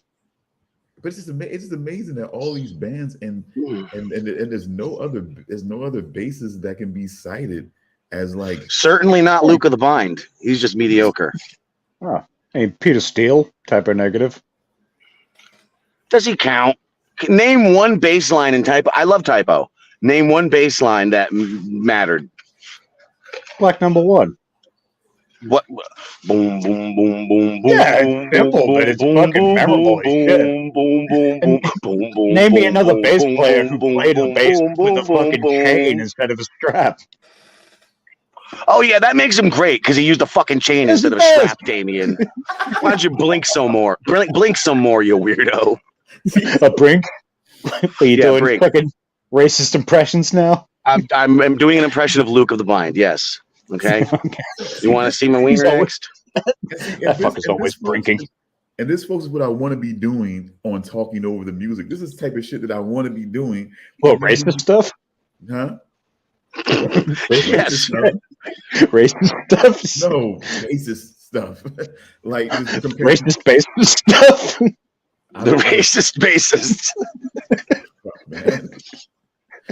None of those fucking bands are, have decent basses. It's all bass, and they all sound the fucking same. I hate everyone. I hate it. Okay, that's all the fuck it is to me, man. That's it. I mean, that sounds racist to me. Yeah, a little bit. Mm-hmm. First episode, racist bassists? No. Shit. Not. All right, I gotta get out of here, guys. I need to do nothing for the last few minutes of my break here, but it's been lovely stopping in. Look at me, I'm working 2 jobs at once. I'm fancy. Where's my paycheck, Damian? You know how much money I made you this week? You fuck. 38 cents? $6? More than that. More than $6.38. $7.10? Yeah. Mediocre Luke and my milkshake has been bringing all the boys' dollars to the yard, all right? So we expect our paycheck soon. All right. So what's that? Hold up. So how's that qualify? You don't get nothing, Stone. I don't see no one super chatting this show. Oh, Where's the super chats? Quick, someone prove me wrong and super chat $20 so they can rub it in my face. Come on, you all hate me out there. Do it, you pussies. Come on. Pay Damian and make me angry. Okay, goodbye. have a good one. Bye. I can't leave. No one super chats us, man. Fuck. It's not right, man. They used to. Jackson low blow. Farnsworth keeps falling asleep. It's a low blow, but it's fine. It's fine. I enjoy doing this show. It's not for the super chats. It's for the content. It's for the branding. It's for all of our branding. So I dredge along on this internship type situation. I don't care. You know, It's for TEE-HEEs and watching homeless guys eat shit and drink coffee. and in my favorite character of all on Attack on Titan, Eren Jaeger, I keep moving forward. God damn it. Keep fucking moving forward. I feel like there's someone in this show that might disagree. Disagree all you want. That kid is the fucking shit. Are you fucking kidding me? I think Charles has the same opinion, just without the before shit. I'm gonna tell you, that guy. Eren Jaeger is the worst character on this fucking show. I hate Eren Jaeger. Eren and season 4 fucking proves it. Season 4 proves it. I'm sorry, Stone. I'm sorry, but Eren Jaeger is an asshole. He's an asshole. Everybody else in the show is great. I love everybody on both sides of the conflict. On both the Eldian side and the Marleyan side, I love pretty much everybody except for Eren Jaeger. The way you hate Eren is the way I hate Gabi. I like Gabi, okay? Even Gabi I like, okay? Which is spelled Gabby, but they decided Gabi. What are you gonna do? Which they even addressed that at one point.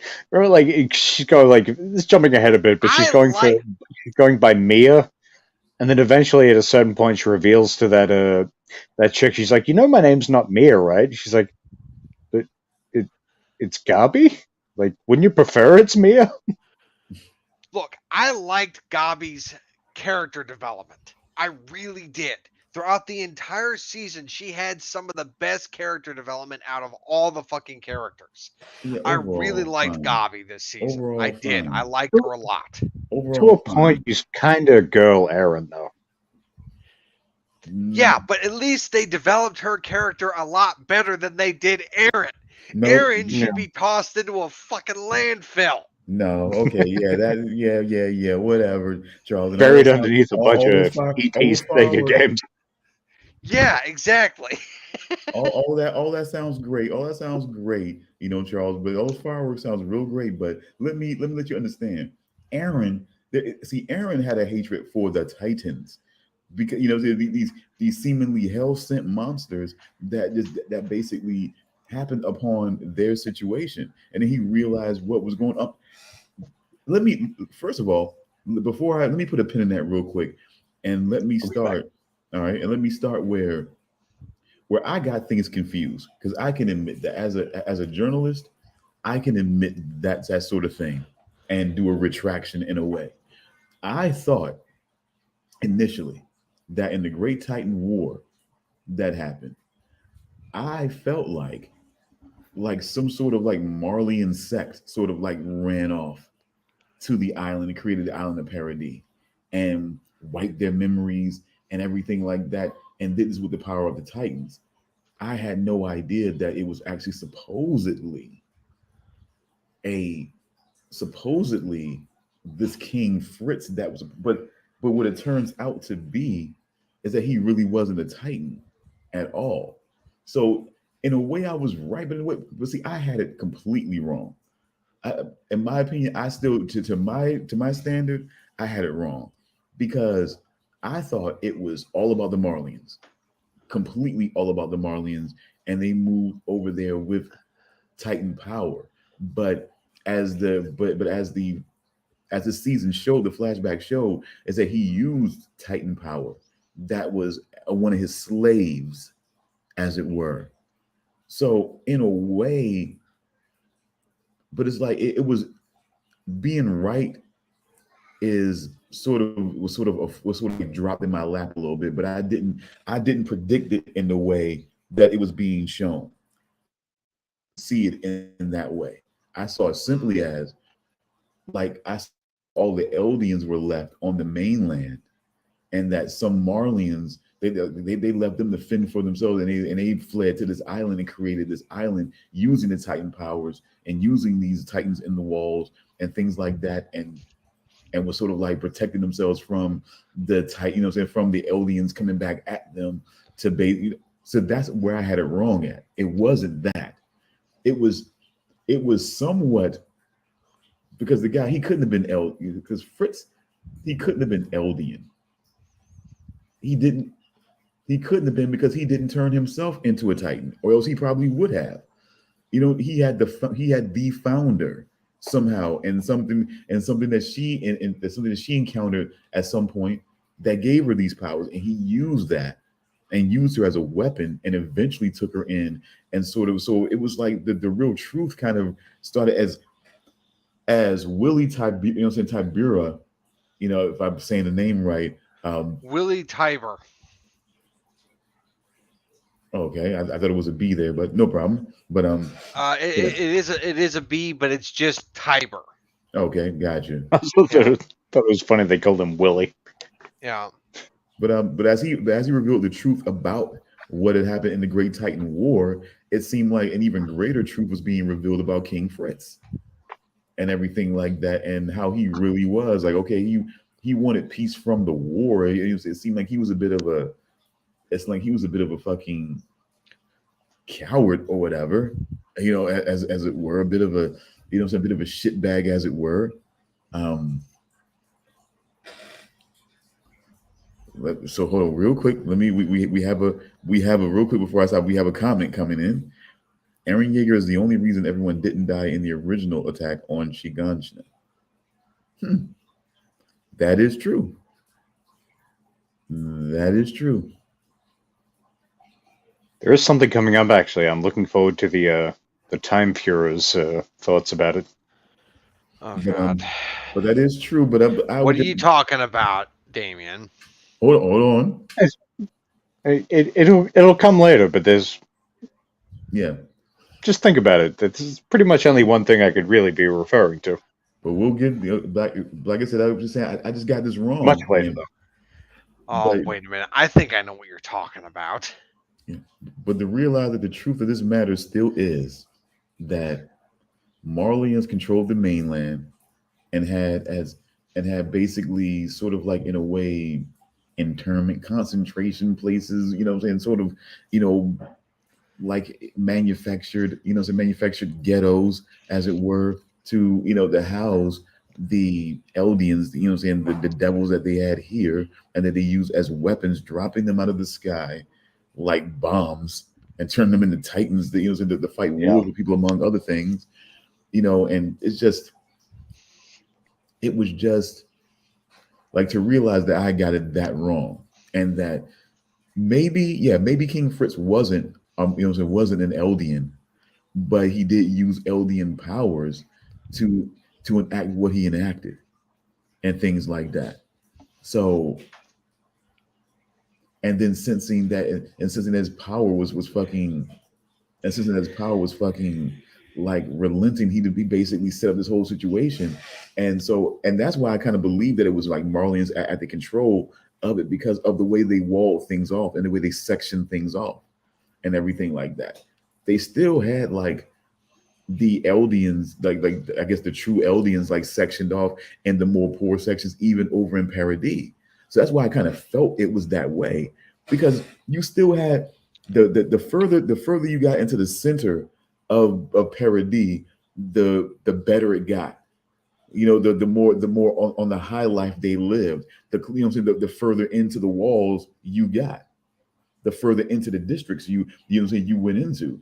So it was like, You know, it was very much between each wall was like, you know, you got here, next wall's here, and then ultimately the pinnacle, which is your royal wealthy district right in the middle.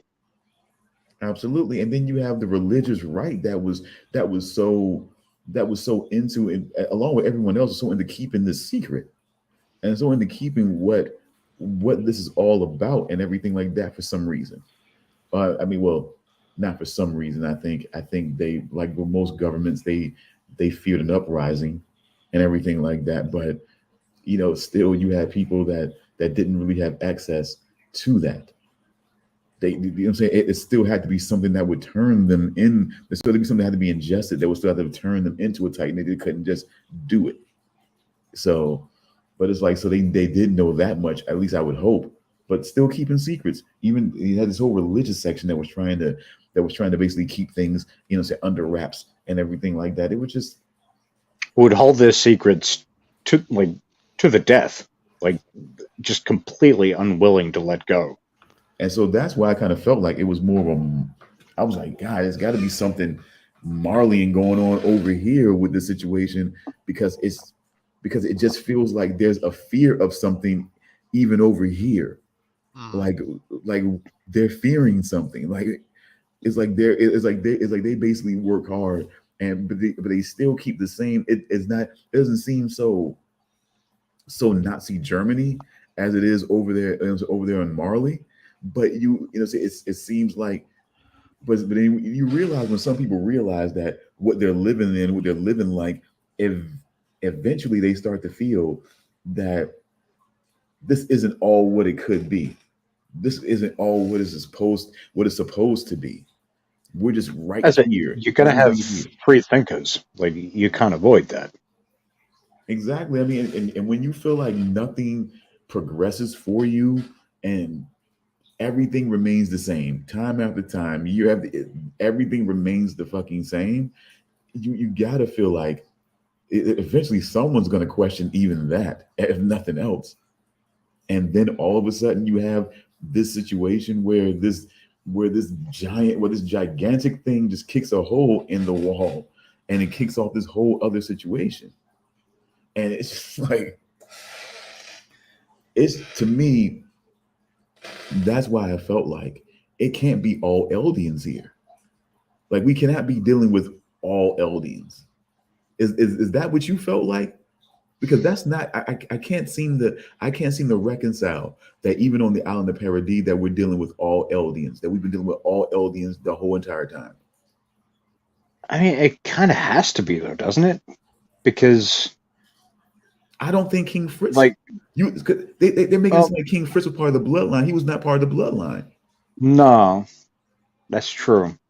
But He used Titan power. He used he used Emir and his kids, and that bloodline he created when he got her yeah, pregnant, and over again, to basically set up his power and do everything that he did eventually, running to the island after the war, and setting up that whole thing with the hardening. He, like I say, he was able to have all of that and use all of that to basically set up that whole island and that whole quote unquote paradise.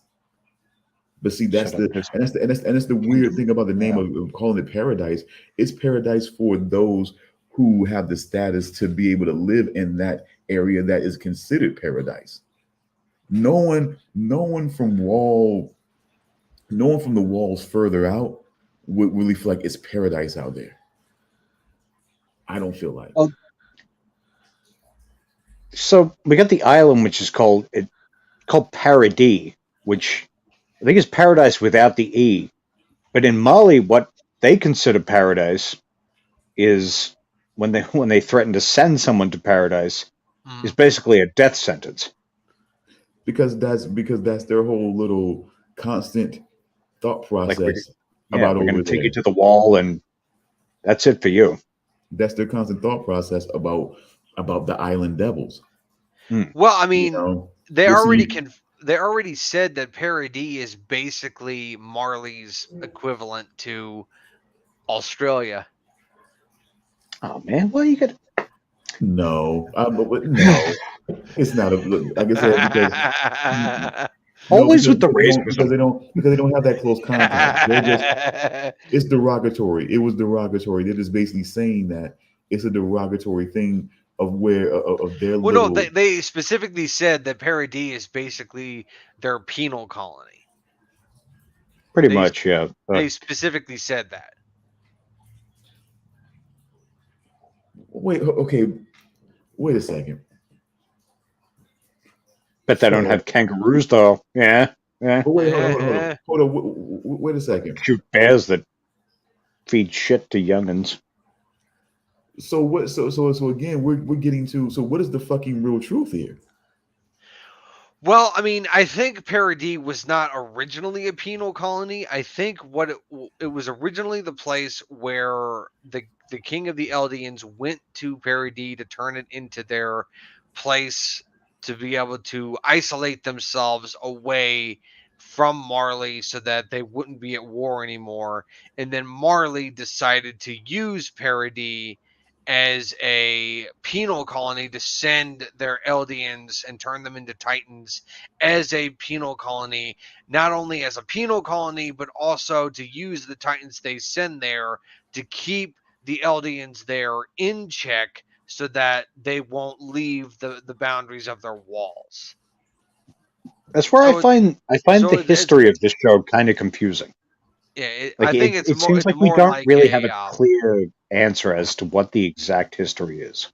See that, and that's the point that I'm trying to make here. Because at one point, the lie was that in the Great War, that the Tibers, stood with this human hero Helos, and to beat back, to use the Titan powers, use 7 of the 9 Titan powers to beat them back, and causing them to run to the island and setting up that whole thing and everything like that. But now the truth came out, according to Willie, that that his family, in fact, according to Willie. Willie. Yeah. I mean, oh my God, you guys are crazy. but we got the truth from Willie. Willie speaks the truth. I mean, what do you want me to say? The truth of Willie. You cannot deny the truth of Willie. But he in fact given the truth that they. Jesus Christ, you guys, man. I don't know if it's the same there, but in England and Australia, Willie is slang for penis. It always has been. Okay, good. So we share that. So you understand then. But we don't have to Beavis and Butthead it every single time. But see, that's the whole. I guess, but it's I can't help myself, and you know this. You just like, oh boy. At this point, it's on you. You just like one of the Andys in Hot Fuzz whenever he said fucking skid marks. Every single time you fucking say skid marks. I mean, would you not love as well? Now who's being childish? But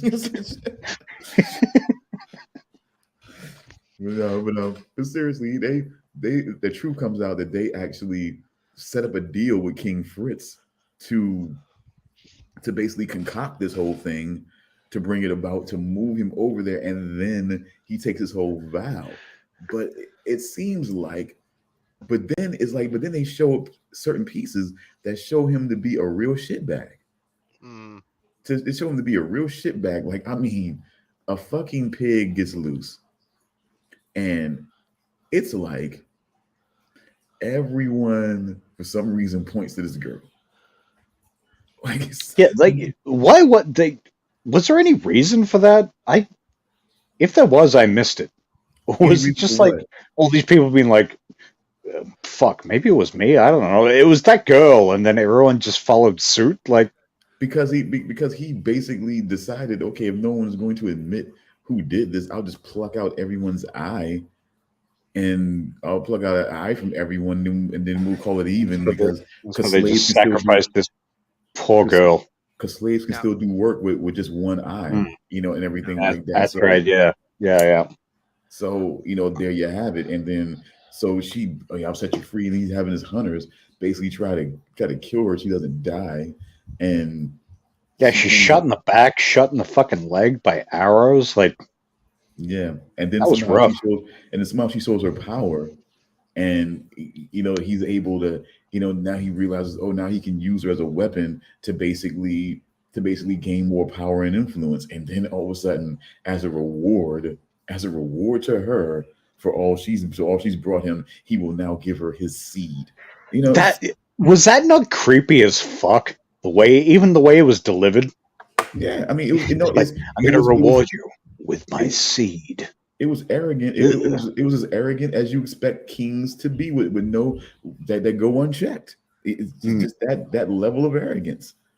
And then he just realized, yeah, that as a brutal savage as he is, that he's proven to be, it's like, yeah, now my kids need to eat their mother, so that you can gain the same power. And you need to keep having kids and keep having them eat the spines of those who came before. Which really, like, it's probably the most direct sort of stating of this whole thing that Eren is trying to eradicate. And Eren also, and Zeke in his own way, in would- his separate but same but different way. so wouldn't that say that King Fritz is an Eldian? Well, I think what it proves is that the Eldians didn't originally have the ability to transform into Titans until after Fritz had gained the ability. But technically he didn't gain it. He had his she did. slave had attained. And His slave had She attained gained it, the and he used it ability, and then her And- descendants had gained the ability by consuming her. Yeah, through his But- through his savagery. Through his savagery, that happened. Only through his savagery did that happen. Yeah. But- But I would say that the Eldians did not originally have the ability to transform into Titans until Emir Fritz originally gained the ability. And then Yeah, her which, descendants gained the ability by consuming her spinal fluid, and then that continued all through the generations for 2,000 years until it spread throughout their entire species, their entire race. And so now every Eldian has the ability. And wait a second. But wait a second. Now here's the thing that I'm sort of weird about. Like, how do people not figure out yet that through all of that, that is why Eren can yield his power.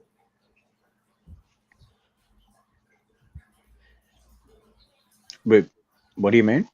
Because through this whole connection and everything like that, I mean, he still has some direct outside bloodline connection to this whole situation, because it all starts with Dinah Fritz. I think it has something to do with being being a direct descendant and being more of a distant descendant. But also having that direct bloodline from someone who is directly connected. And Dinah Fritz is definitely someone who was directly connected. Yeah, but that would be closer to Zeke. Zeke is a direct descendant to Emir Fritz because of Dinah being his mother. But Eren is the son of Grisha, but he is not related to Dinah. But yet, Grisha was able to wield the power of the Beast Titan. Excuse me, of the Attack Titan. Yes. At that particular point. Yes. I'm saying that all Eldians are able to have the ability to become Titans by consuming the spinal fluid of Titans, thanks to their connection to Emir Fritz through the generations of consuming the previous spines and spinal fluid of previous Titans through the past 2,000 years. And that due to doing that over the course of 2,000 years, I mean, I think At this point, all Eldians have that ability now. All of them do. But see, but the thing is, you think any Eldian can basically take up and handle any, you know what I'm saying, the one, any of the nine Titans. No, I think when I say that they all have the ability to become a Titan, I say they have the ability to become an ordinary Titan. When it comes to becoming one of the 9 Titans, they still have to. It takes a certain person to become that. They still have to go through. They still have to be able to show that they have the ability to handle the power of one of the 9 Titans. And the founding Titan is especially different because of how powerful the founding Titan is. But why? But no, think about it like this though. Why is it that?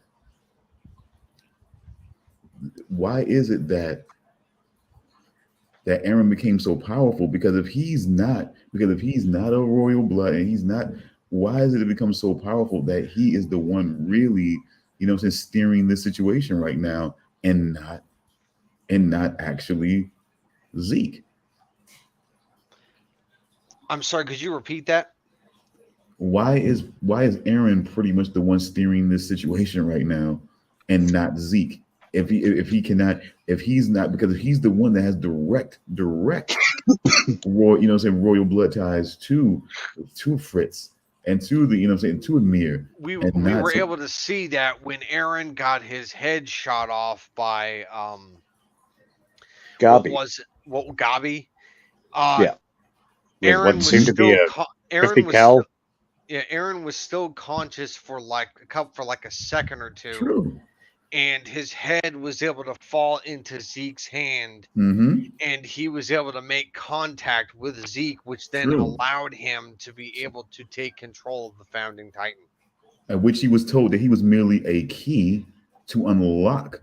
That he was merely a key to unlock this power, at which Zeke was going to use to basically euthanize and eventually, you know, sort of age out the Eldian race, which of course is also genocide.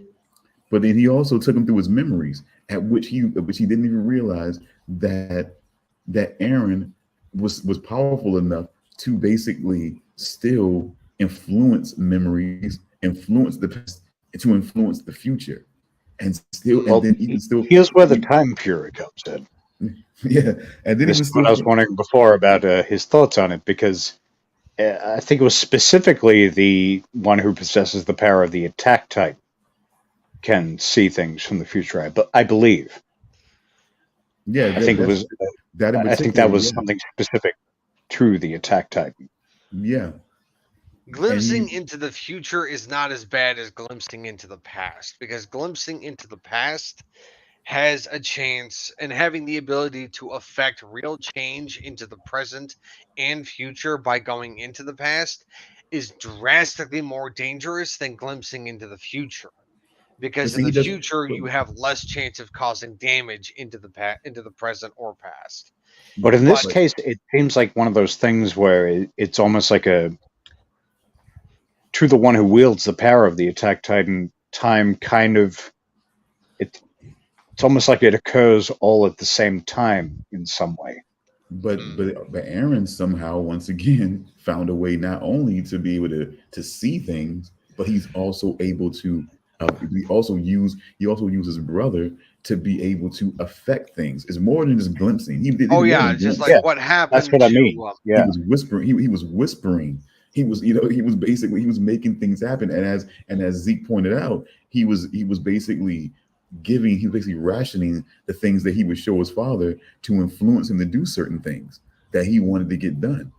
And so he seemingly had more control than what even Zeke could even figure. And then once he pulled himself out of those shackles and still was able to reason with Amir to get her to not comply with his order, that just showed something else. either that showed that he knows way that he's gotten to an understanding that most people still haven't gotten to yet, or that she truly is just human, and that when somebody finally told her that she can make her own decision, I would really hope that it wasn't that simple after all of this time. But I mean, I think to a point it kind of is, though. Like, he just gave her everything she kind of probably always wanted, but never figured she could have. He pretty much just embraced her and was just like, you don't have to be a slave. You can do what you want. You're not a slave. And so I think there's something strange there. There's something strange with Eren. I mean, I just don't know. There's just something strange there. It just, he's not, and he's steering this founder Titan ship right now. It's not Zeke. Zeke thought he was the key that unlocked him being able to control it, because he's the only one that can truly control it. But he's not. It's Eren that's controlling this shit right now. Yeah, because like Zeke was like, aha, I got you. You revealed yourself. It's like, yeah, no, you're not. You don't have the power you think you do. And now I'm going to show you. And he used him as a weapon. Now he was able to create him as a part of his as a part of that structure that he turned himself into to combat. To combat some of the people that he was dealing with. To combat the air attack, the aerial attack and shit like that. He was able to create the Beast Titan within within that whole bodily structure that he had, and use him to basically deal with the aerial assault and everything like that. Is crazy. He's completely steering the ship right now, and that says something weird about this situation, because it's like because like you said, Charles, and I completely agree with you on that. It only seems like the royal founder blood connected only to Zeke, but it seems like some way Eren was able to still sort of like hack through the situation and take full control from Zeke. It's weird. I just do have to say, I mean, it's something weird. Maybe we get the reasoning and the second one that's coming, but I don't know. I just feel like that there's something else about Eren, or there's something, because is that the only secret? Because is that the secret that they're still holding on to? That he's connected to Dinah Fritz, that his mother was Dinah Fritz? Is that the secret that he's still holding on to? Zeke is right now. I don't think so. Yeah, I didn't think so either. But it was like, because I'm still wondering, like, they still act like there's still something that he's holding back that he hasn't even told Eren or anything like that. But it doesn't seem like that's it. But it doesn't seem like no one really kind of has that knowledge that they were turning. That, I don't know. Maybe they just didn't realize, because I mean, of course, I mean, she's Eldian, so that doesn't really matter to them that Dinah Fritz is so connected. It's so connected with with the great power that so that is the Titan power. But I guess they just didn't know. I don't know.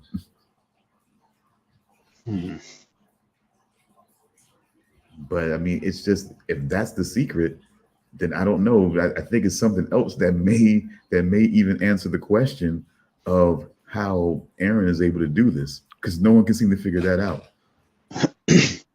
They seem to think it's all about Zeke. They seem to think it's all about Zeke. If they kill Zeke, they can stop him. But I guess he told them that no, it's mainly about fighting me.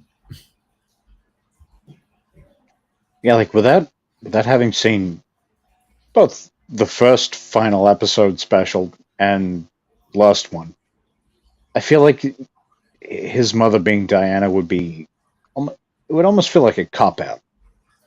Yeah, Eren, like Eren's too. Yeah, like. But I mean, I don't know. I feel like. But when you think about it, though, because they keep going back to that, man.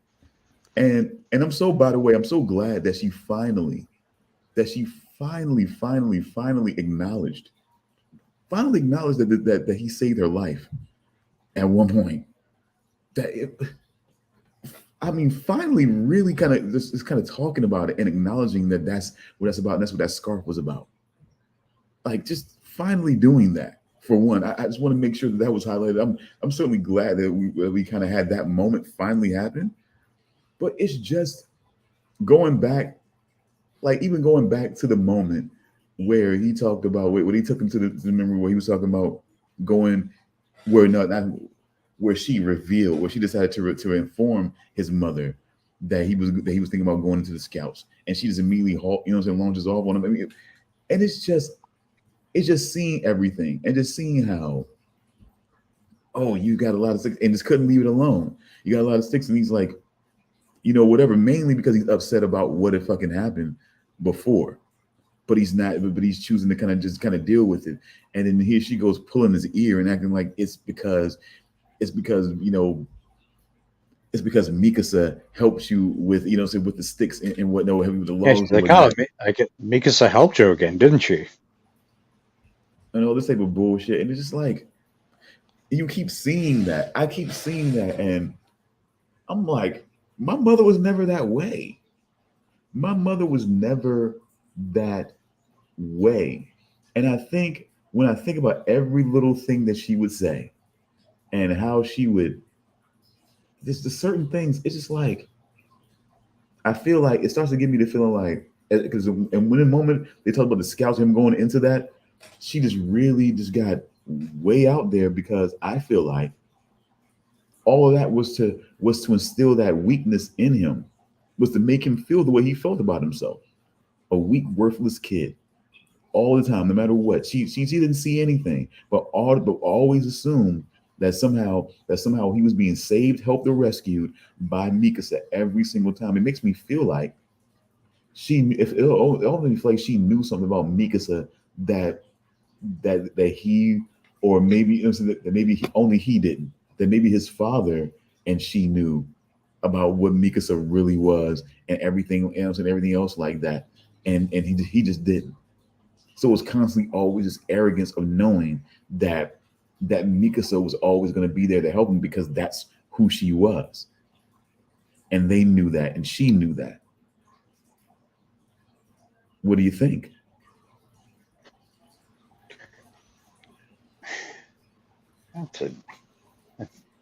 That's a tough question. If what the story is, if the story that was revealed was true, that basically someone, that she was born on this island, but of that other, but Azumabito, if I'm saying the name, I do apologize if I'm not, but that she's part of them. I think that's right. Yeah.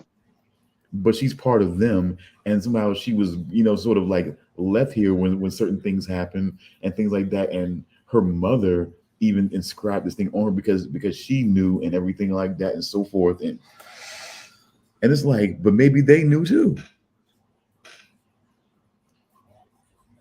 Maybe they knew. Maybe his parents knew.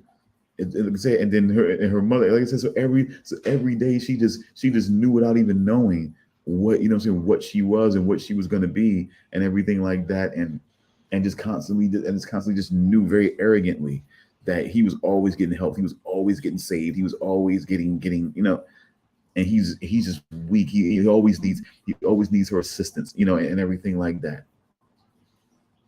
Which brings me to another point that I want to ask you guys about.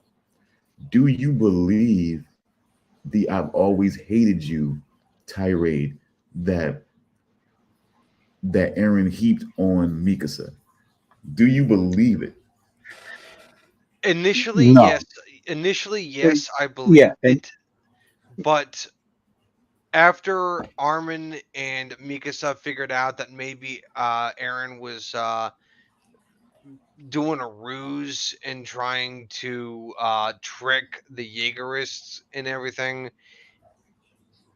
I was like, okay, if Eren is pretending to hate them and playing a game, and he's like playing pretend, I'm like, it doesn't matter. What he said was still hurtful, and I don't think his friends are going to forgive him. It was sort of like, Especially Mikasa. I don't think Mikasa is ever going to let that go. I don't think she is. Armin is still going to be pissed with what Eren did. He pounded his face. Pissed. Fucking beat him to a pulp. Well, he tried to. Armin tried to defend Mikasa. He tried to. Yeah. And Eren beat the shit out of him. But my initial thought was that I felt like there was an element of truth to what he said to her. And I don't think hate is the right word. I think there is probably some kind of resentment there. But I also don't think, and especially what we learned sort of later on, I still think that sort of, I still think there's a love kind of, like a love story there. It's just a very complex, kind of confusing one. I still think whatever feelings exist between the two of them, it's still one-sided. I still think Mikasa is the only one that has affections, and Eren feels literally nothing for her. I don't think so. I'm not sure about that. She's always going to be family to him, but I just think that when I put myself in the place of being a teenager and whatnot, or even younger at certain points, like you would feel like to put myself in the place of Eren, you would feel like a moment like that where we tracked you down. We tracked those guys down who took you. I stabbed 2 guys, and trying to get you away. You finally snap into it and help me out with one guy who kind of got the drop on me. That should have been a moment that bonded us together a little bit more than what it did. And then what it seemed like is as soon as you were assimilated into our family, you started trying to play this big sister role and constantly playing me as if, I'm weak. I constantly need you to survive. If I don't have you there, then who knows what's going to happen to me? Who knows what I'm going to get into and how I may hurt myself or whatever, or worse. And then the mother keeps reinforcing that almost like a program. And I think it starts to play into the legitimacy of that whole host thing, that she does do that, and it's like regardless of how, and she thinks it's love because that's what she thinks that is supposed to happen. That's what she's being taxed. That's what she's being taxed to do by his mother and everything like that. So she thinks it's love, and it's not really matter. It doesn't really matter how he feels about it because he's not the host. Technically, his mother and father are the hosts. So she's seeing to her wishes in a way. And so it's not coming off like love for him. It's more like brother-sister love more than like, I admire you, I love you, I'm fighting by your side because I respect you. It's more I'm fighting by your side because you won't stay alive if I'm not here. So it's just like, it's that constant thing that's like, you can't reach love like that. No, I'm just like, the thing I'm kind of thinking of, like, especially in this final season, that there's a scene when he flat out asks her, like, how do you feel about me? And like she always does, she panics, and her response is something like, your family to me, or something like that. Even though, like, as she reveals later, she's just like that's not what she meant. That's not what she wanted to say. She just, like, we've seen it a couple times. She panics when presented with the, like, oh, you love him, don't you? And she sort of, like, yeah, she panics and tries to go the other way. And she did the same in that instance when he asked her about it. And then later on, she's like, she basically says, like, what if I gave him the truth? Would we still be here? And I'm kind like, I wonder about that. Like, I don't know. See, that's the thing. The debate I'm having with you guys is not about her feelings, or anything like that. It's mainly about the effect of their interaction and their relationship, the effect that it's had on Eren. Yeah, but that's what I'm saying. Like, even in that moment, if like when he asked her that, if she had flat out said, like, I love you in a romantic way, I think that's kind of almost to a point what he was looking for. I He just don't was know. like, it seemed to me like he wasn't looking for that. Oh yeah, like he wasn't looking for her to say your family, giving him the old "I'm your bigger sister" kind of protector sort of thing. It's like, no, I love you. I think that's kind of what he was looking for and what she should have said. I just don't. I just don't know because I don't know either, but no. that's What just I'm saying, the feeling I what I'm got. saying is, no. I understand, and I would agree with. I just don't know if I do agree with it because I see what you're saying, and I get it. I just don't know if I agree with your because I just feel like once you've gone a number of years, especially whether you've been around a girl in sort of like a family environment, even though you're not blood related or not, you've been around someone a number of years and you realize that it's more of a friend situation or a brother or sister situation, at least for most guys. It once that solidifies, it's hard to drop off of that.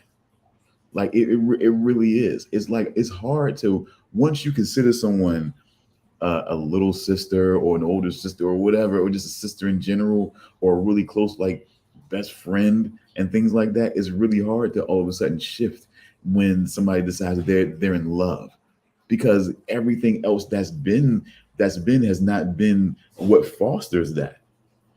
You would think Yeah, I see you what you you mean. you would you would think as a kid, even though you say he's a kid. But what kind of feelings or passion or love was he showing for Mikasa? Tracking these guys down, stabbing these guys up as a kid at that point. Like, what do you think he was showing at that point? Wrapping the scarf around her. What do you think he was showing her at that point? And then what did he get? Oh, Mikasa helps you, huh? Mikasa, You can say, oh, don't worry, Mikasa's got it. And that's what he's getting. And it's like, oh, I don't okay. remember his mother being so sassy. No, when she pulled that fucking ear, yeah, it was kind of sassy. It's just like Mika's, don't worry, Armin, don't worry. Armin saying, don't worry, Mika's got it's like when you keep getting that and always there to save you. Everybody, it's like eventually it starts becoming less about love and more about okay. And then even she's doing go home and chop wood, and it's like now I'm getting it from her. So it's like it's not what okay. So this didn't do me, what I'm saying? Not that he only did, not that he saved her life only to try to see if they could spark a relationship, but just kind of saying like, apparently the thing that we went through didn't quite bring us together the way I thought it would, and maybe it's just kind of meant to be what this is. And he loves her. It's not a love can be strong and intense even when it's just more familial or friend type love. And that's No, for still not sure. a and Yeah. that's still not a thing. And that's what he's illustrating to all of them by doing what he's doing. He's trying to illustrate the extreme love that he has for all of them and wanting to protect them. But I think that I don't know, it might cause confusion.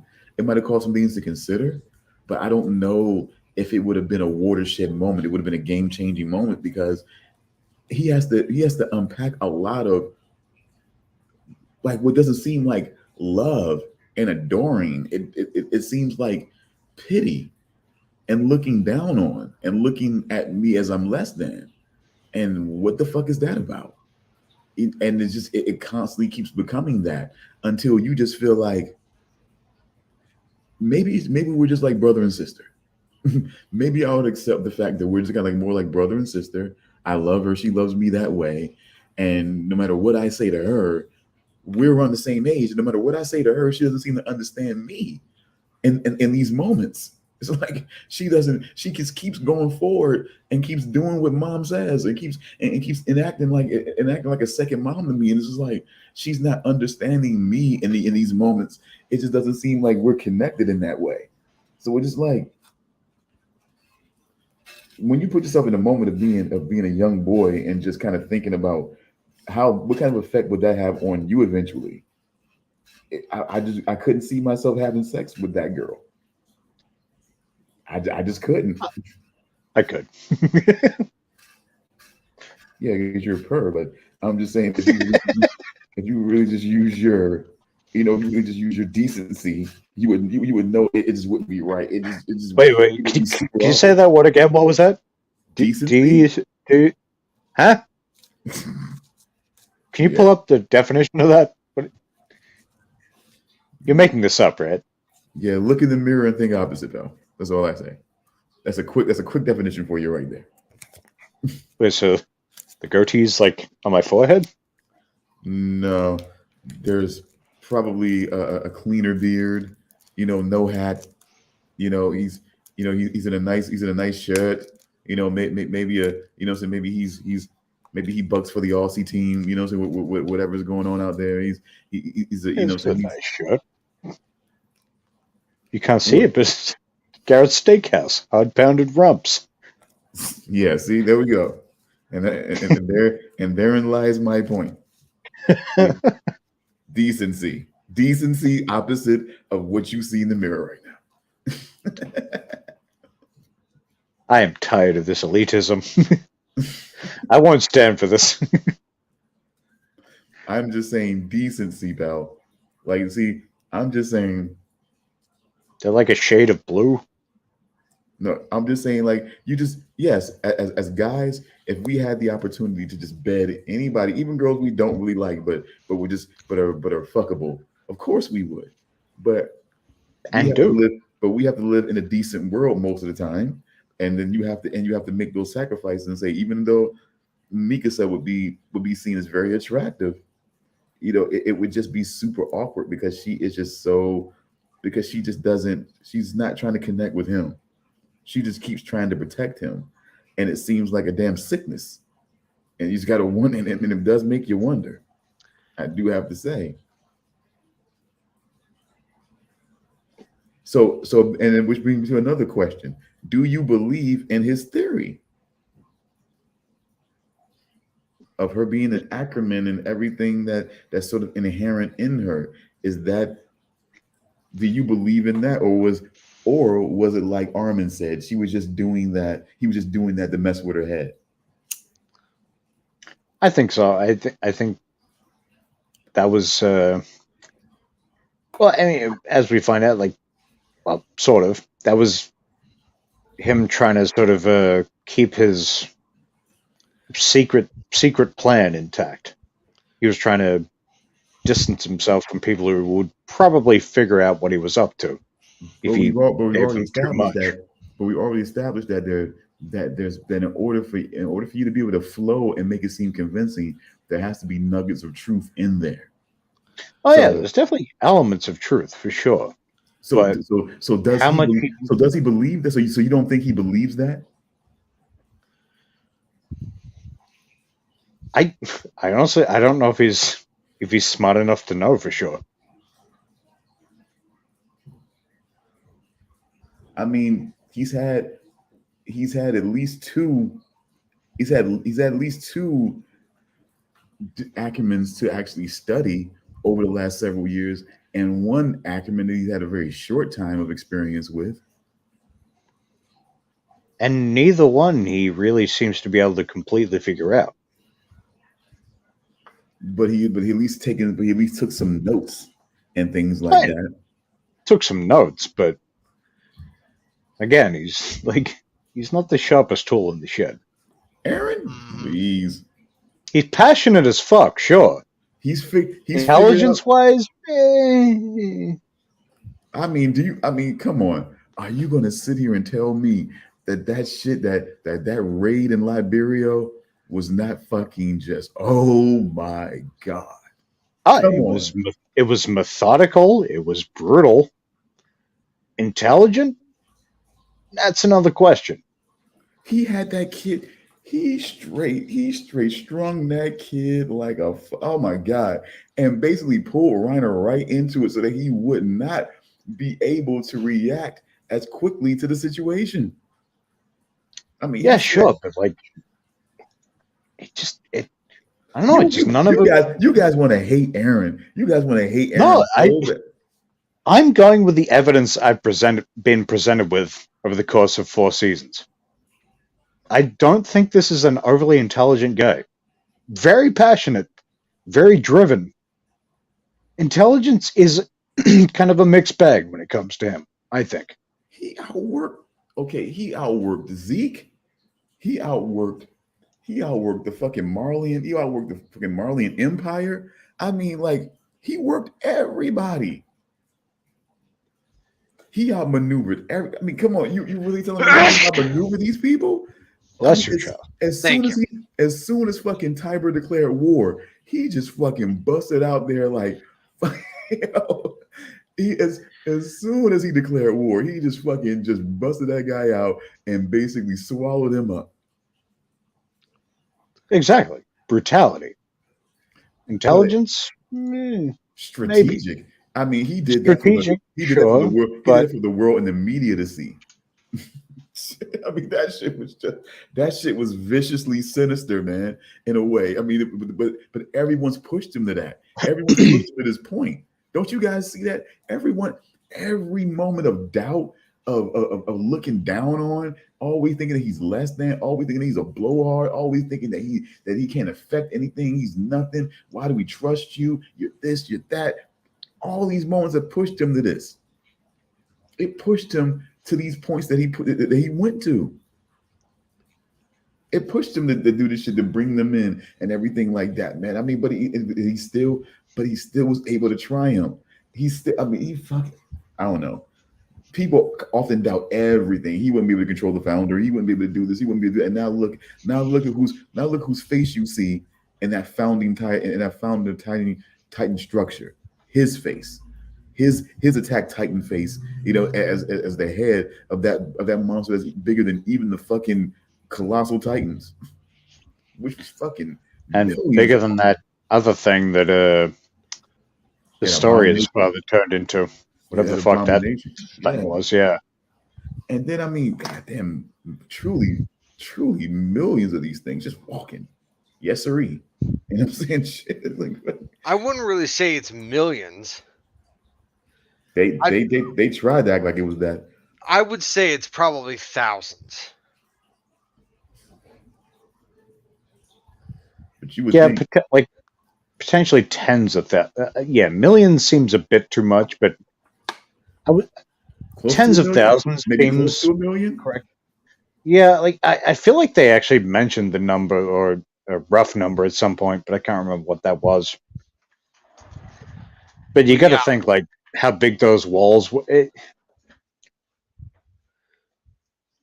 Yeah, I guess tens of thousands. Oh, yeah, because there were colossal titans in every single like section of the wall. In every yes. wall. Tens of thousands might be too much even. Because like you think about how big those walls were, but then you also think like, yeah, like every increment of that wall is one, let's say. So yeah, I'd say thousands. thousands. Yeah, thousands probably seems correct. Yeah, thousands. Yeah, I can, I mean, I do have access to Google, so I can always look it up. Let's And see. apparently they're also competent swimmers as well. How many titans were in the rumbling? Oh, okay. Here we go.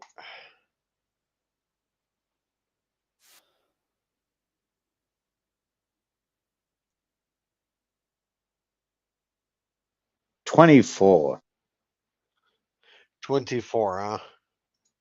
Wow. 30. 37.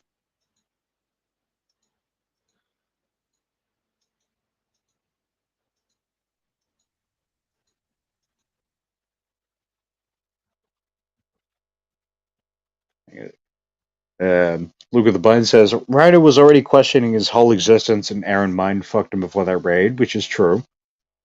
And also says that main wall is huge. It's also true, but it's just like, yeah, I'm just trying to think of like, I still think thousands is probably more correct, but we are way off. by 573,000. really? Yeah. According to this video where the guy did actual math to try to determine like how big the walls actually are and how many titans would be in each of the walls. Yeah. 573,000. If he did the work, I'm sure he's probably right, but that just seems way too many. Yeah. Like even though the walls were huge, or at least like especially the outer couple walls, but that still seems like an absurd number. Unless maybe it was more than one per like section of wall. Because the way they showed it seemed like the wall was pretty much divided into, like Titan-ish increments. And that just seems like, yeah, wow, fuck. That's a lot. It's a hell of a lot. Definitely enough to flatten the entire world, though. That's for sure. More than enough. Huh.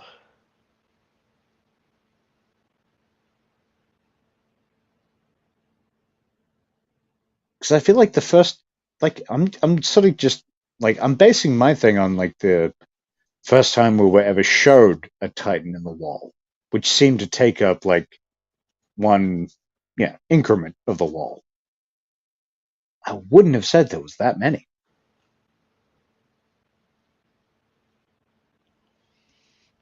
Maybe it's like, I don't know. It just sounds like a lot. Yeah, but yeah, it's like over 500,000 titans. Wow. Yeah, I mean, Yeah, good luck. Good luck with that. yeah, that is insane. A little bit. Just a little bit. Oh man, but they need to hurry the hell up and release that to the States, man. But I mean, I get it. It's a Japanese show. The Japanese get it before us. But I mean, You kind of think with these things they would, like, especially something as big as this, they would try and, like, coordinate things so you could have it reach the biggest possible audience at one time. But I don't know, maybe it's the Japanese just being like, how about you wait? We'll give it to you when we're ready. And then you can do what you're going to do with it. yeah, Japanese are the priority because it is a Japanese show. So Yeah. And so they're just like, it's going to be exclusive to us for a few months. Then you can slap your silly English words onto it. yeah. You put your inferior language on our creation. Yeah. I only watched a little bit of a couple episodes in Japanese just because the episodes I had, like, they defaulted to Japanese, and then I had to switch the audio and start the episode again. But I can't imagine the Japanese Commander Irvin sounded better than the English version. Well, actually, from what I heard, people like the German dub the most. Really? The German dub? Yeah. Yeah, people enjoy the German dub the most. Yeah. Which, I guess, kind of in this final season, especially towards the end of the last season, probably makes a lot more sense because there is definitely a whole, like, there's definitely a German Jewish kind of thing going on both from the armbands and the internment camps down to the guns that the Malians have, which are essentially just Lugers. Yeah. Which were Nazi weapons. Which, at a certain point, change hands. That kind of really fits in with the whole, we're all really the same kind of pieces of shit. Yeah, that's the one thing I Well, noticed in this show is that not all Marlians are bad and not all Eldians are good. That it's all No, it's all shades of gray. yeah, and it kind of goes down to it's sort of most outrightly stated when Eren is talking to Reiner in that like under the apartment building when he literally says like we're the same. And it's like yeah, it really is just like you got a bunch of people fighting over just ideology, just differing ideology that basically amounts to the same thing ultimately. Mm. It's and it's been stated a few times throughout the show is we're all just people, which probably sums it up the best, really. People are both easily led, but doesn't mean they're all evil. Mm-hmm. Oh, okay. So I'm sorry, what were we coming off? What's up? What were we just saying now? Just so I can. I'm sorry, I just kind of would- came back in here. We're just talking about how the whole like the theme that sort of starts popping up is that pretty much like these are all just people. It's all kind of like doesn't matter what side you're on. It's all basically the same thing. Like there's no like no one's outright evil. No one's outright good. It's really just a mix of people with different ideologies that are the same thing, just Ultimately, opposing. but you have to understand, man, that the people on that island, for the most part, except when you get closer to the center of the districts, most of those people have no idea who they were being considered at all. Like no idea who they were being considered, how this place even came to be. It's just the place that they were born into completely. And they had no idea who they weren't taught anything really about this too much, at True. all. And it's like you got a whole other side that's evolved in their technology and everything. And they're subjugating those same people. They have no idea. They don't even have any idea that anybody else even exists off of this place. No, it's they've been brought up their whole lives thinking that no one exists. So that's where I constantly, no matter what, I take that side because regardless, okay, we can talk about how much knowledge one side has about the Titans more than the other, but the one thing that they always had more knowledge of is themselves and them. They only had knowledge mainly of themselves. They had no knowledge of anybody else that hated them all around this world. They had no knowledge of that. It's just, I mean, come on, man. It's just, I seriously, Because this was we're trying to figure out the amount of Titans that were within the walls, and apparently it was what was it, Charles? 573,000. Yeah, 573,000. But wow, but what if they really look like that? Now, I don't know. I mean, look, those colossal titans, the way they look, they are menacing, to be sure. But just imagine if you've seen a bunch of these guys, you know what I'm saying, larger than life, you know what I'm saying, walking into your city. She's like, oh man, it's going to be so much Bible study. No, it's going to be so much biblical shit. It's going to be so much fire and brimstone for real now. I mean, it's like they walk up to the gate of the wall and they say like, "Hello, would you like to talk about our Lord and Savior Emir Fritz?" And you try to shut the door, but they're a wall, and you're like, fuck. Yeah. I'm telling you, man. I seriously, I seriously just feel like that the Eldians on the island were truly, they were behind in technology, they were behind in life quality, and they were behind in knowledge of the world at large. And they were plunged into a war that they had no idea was coming for them at all. And and while on the other side they were being trained for this, they were being trained to deal with them ever since they were born, and not and everyone, but especially the Eldians that were in, you know, so that were enslaved there, that were indentured, like, God, almost. I mean, you almost call them POWs, hostages. I mean, I don't know. It's weird. You can call them a lot of things right now. You can call them a lot of things as far as the Eldians that were in Marley and being used the way they were being used. You can call them a lot of things that would make them that would definitely point to them being, you know, victims and Stockholm syndrome for the most part.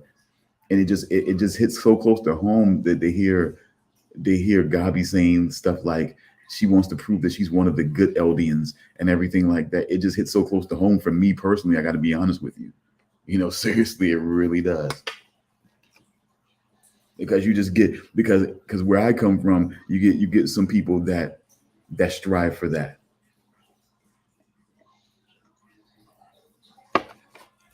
That was even a term even used at certain points back before my time. Oh. One of the good ones and everything like that. Mm-hmm. You know, so it's just, but it's just like they're so young, and a lot of people were so young when they got into this, and they just had no idea. And this military that was being set up to deal with the Titan situation, it was just like it, but it's like it's still not giving them any. It's not giving them any context to what this is all about. But they always knew, and that's the thing that gets me. They always knew. And they had them fighting them with having no context of what this was really all about, and having no context that a lot of people were probably killing people that they knew and didn't realize that they knew. That some of those people, yeah, were being dropped there by Marley at certain points, but then at certain points, a whole village was being turned. It was being turned into Titans also when they were starting to do more, you know, starting to do more Mr. Shit out there. And then so at certain points they may have been killing people that they didn't realize that they knew. So it's just it was a lot of shit that Marley and those enslaved Eldians were doing to the Eldians on that island, and they still had no idea why this was happening. They had to piece it together through trial and error and great sacrifice to find out exactly even somewhat what was going on with this whole situation. So yeah, that's why I always side with the Eldians on that island, honestly. Well, I mean, just take a look at what happened to Connie's mom. Absolutely, that's one stark example that continued to remain over 4 years and everything like that. So, you know, but it's more just showing overall that this is the type of thing that they dealt with, and having no real knowledge of this, you know, of this particular belief about them at all.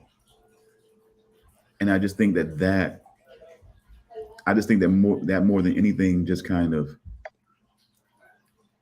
like I said, I'm not saying that I don't empathize with those Eldians from that side that were doing what they were doing, and eventually they realized. Even Zeke realized that he sought to take down. Is that, I mean, is that what it was? Because I felt like at one point he was sort of turning against Marley, but what is that? But it seemed like toward the end that wasn't really his purpose at all, huh? Well, Zeke's plan was to implement the euthanization plan, and that was For Eldians, yeah. that was always to help Marley. It was Yeah, always because to help Marley. it's like you could see it as helping the Eldians by breaking a cycle, but ultimately it means their extinction in only a few generations, really. Yeah, absolutely. So, all right. So that's what that was then. All right. I just so ultimately, you guys. I mean, I get the whole genocide thing and being political about it, but you don't. But you definitely, regardless, just putting all the political shit aside and just saying you definitely don't agree with Eren feeling like everyone else needs to be stomped out. No, I don't agree with it. It's Genocide is never the option. Yeah, but see, we're using that word. I get it. I know we got to use that word, but I'm just saying, but it's sort of like I both get what he's trying to do and what like it's just the end game of a goal that he's had. Like it's the end game of his freedom goal that he's always had. But there's got to be some other way. and I think the examples of what we've seen would show that eventually, if he just said, you know what, if he sort of re-certified the threat that if you try to come for us, we'll we'll unleash these titans again. We'll unleash these titans, and but only this time, we'll take them on a world tour. They're they'll still be like trying to, because they were able to take some of those titans down. It was just a sheer number. Like let's say there were only 1,000 titans. I think that that coordinated ship attack might have, what I'm saying, might have taken a good number of them down if there were only 1,000. You know what I mean? Mm. Yeah, and that's another thing they kept sort of bringing up this season was that technology and weapon technology and whatnot is kind of getting to the point where Titans are almost obsolete. They're almost nothing to worry about anymore. And it's So yeah, like, so eventually, if left alone and technology transfers and they get wind of somebody else's technology, or just even the fact of being able to bomb from planes the way you can't even where the tanks can't even reach them, yeah, it's just like eventually they'll come for them. That's what he's kind of come to the conclusion of. Eventually, someone will still try to come for us.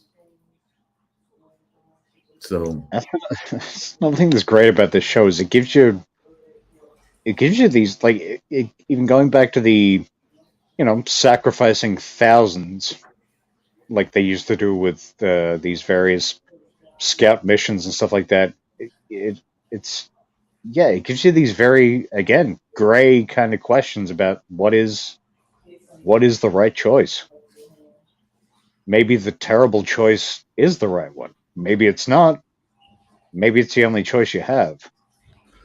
because I mean, It's because it's like, so, I'm sorry, I just don't think I could ask anyone to say, you know what, you should all just get on your knees, and whenever the raft of this world that you have no idea about comes for you, you just deal with it. Whatever social happened to you is what you deserve. To ask anyone to accept that is just insane. It makes that and Rice that's it makes that Rice family bloodline, that Reese family bloodline, seem insane. it's just that's also like to your point before. That's another thing we've kind of been presented with. It's like the hate that's been taught and almost ingrained through so many generations, seemingly across the entire world. Like, while you might have people who think freely and question these things, the majority seems to just be Eldian devils. So, like, could you even? Yeah, is there any possibility of undoing that at this point? After what are we, 2,000 years in, I think, at this point? That's the timeline?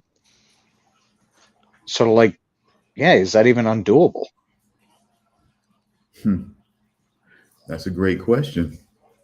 That's And a if great so, question. will it take another 2,000 years if you were to even make some headway? That is indeed a great question. And I mean it. So I think I'm siding with Stone. Genocide is thumbs up. Thumbs up for genocide. See, you make it so. Seriously? See, when you say that word, you make it so political. I swear to God, when you use that word, it's Well, just that's so. literally what Eren is doing. It's nothing political about genocide. It's No, is what it is. It's a word. It's a word that was, it was a word that was invented to give context to something.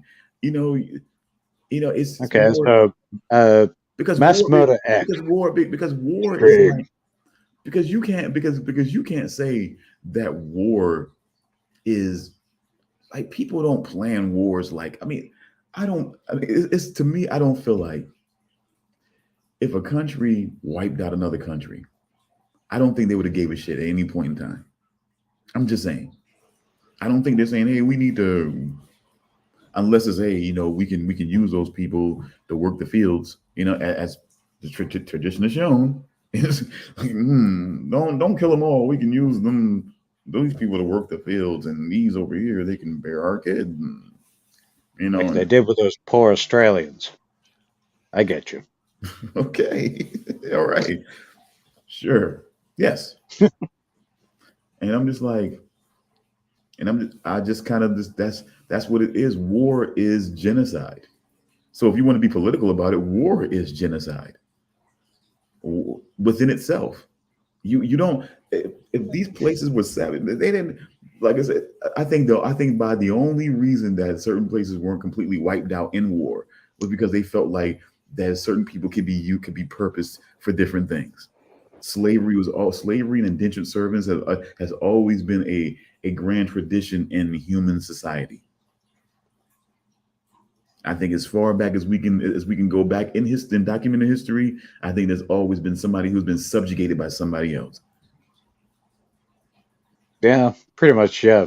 I don't know if there was a point in history, human history, where you can point to and be like, yeah, there wasn't slavery back then. I mean, and I don't want to say Even completely. cavemen. I'm sure even with cavemen, they've But clunking motherfuckers on the head with a rock and be like, paint a buffalo on my wall, you fuck. But see, I can even go see. That's what I'm talking about. That's why I want to say slavery. I don't want to keep going to the slavery chain and all this, like slavery, subjugation. Even going back to caveman. Yeah, I mean, even going to caveman same time, difference. woman, Yeah. man to woman, club overhead, grab by hair, supposedly, bring back the cave. Subjugation. Yeah.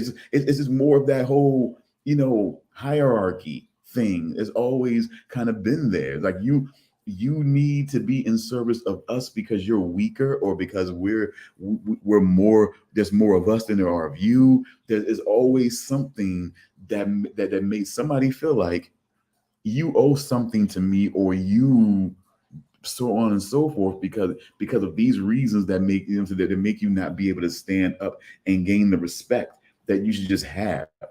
It's like right makes might. I mean, might makes right. So it's like, if you have the ability to defend yourself, then you'll get the respect and not be subjugated.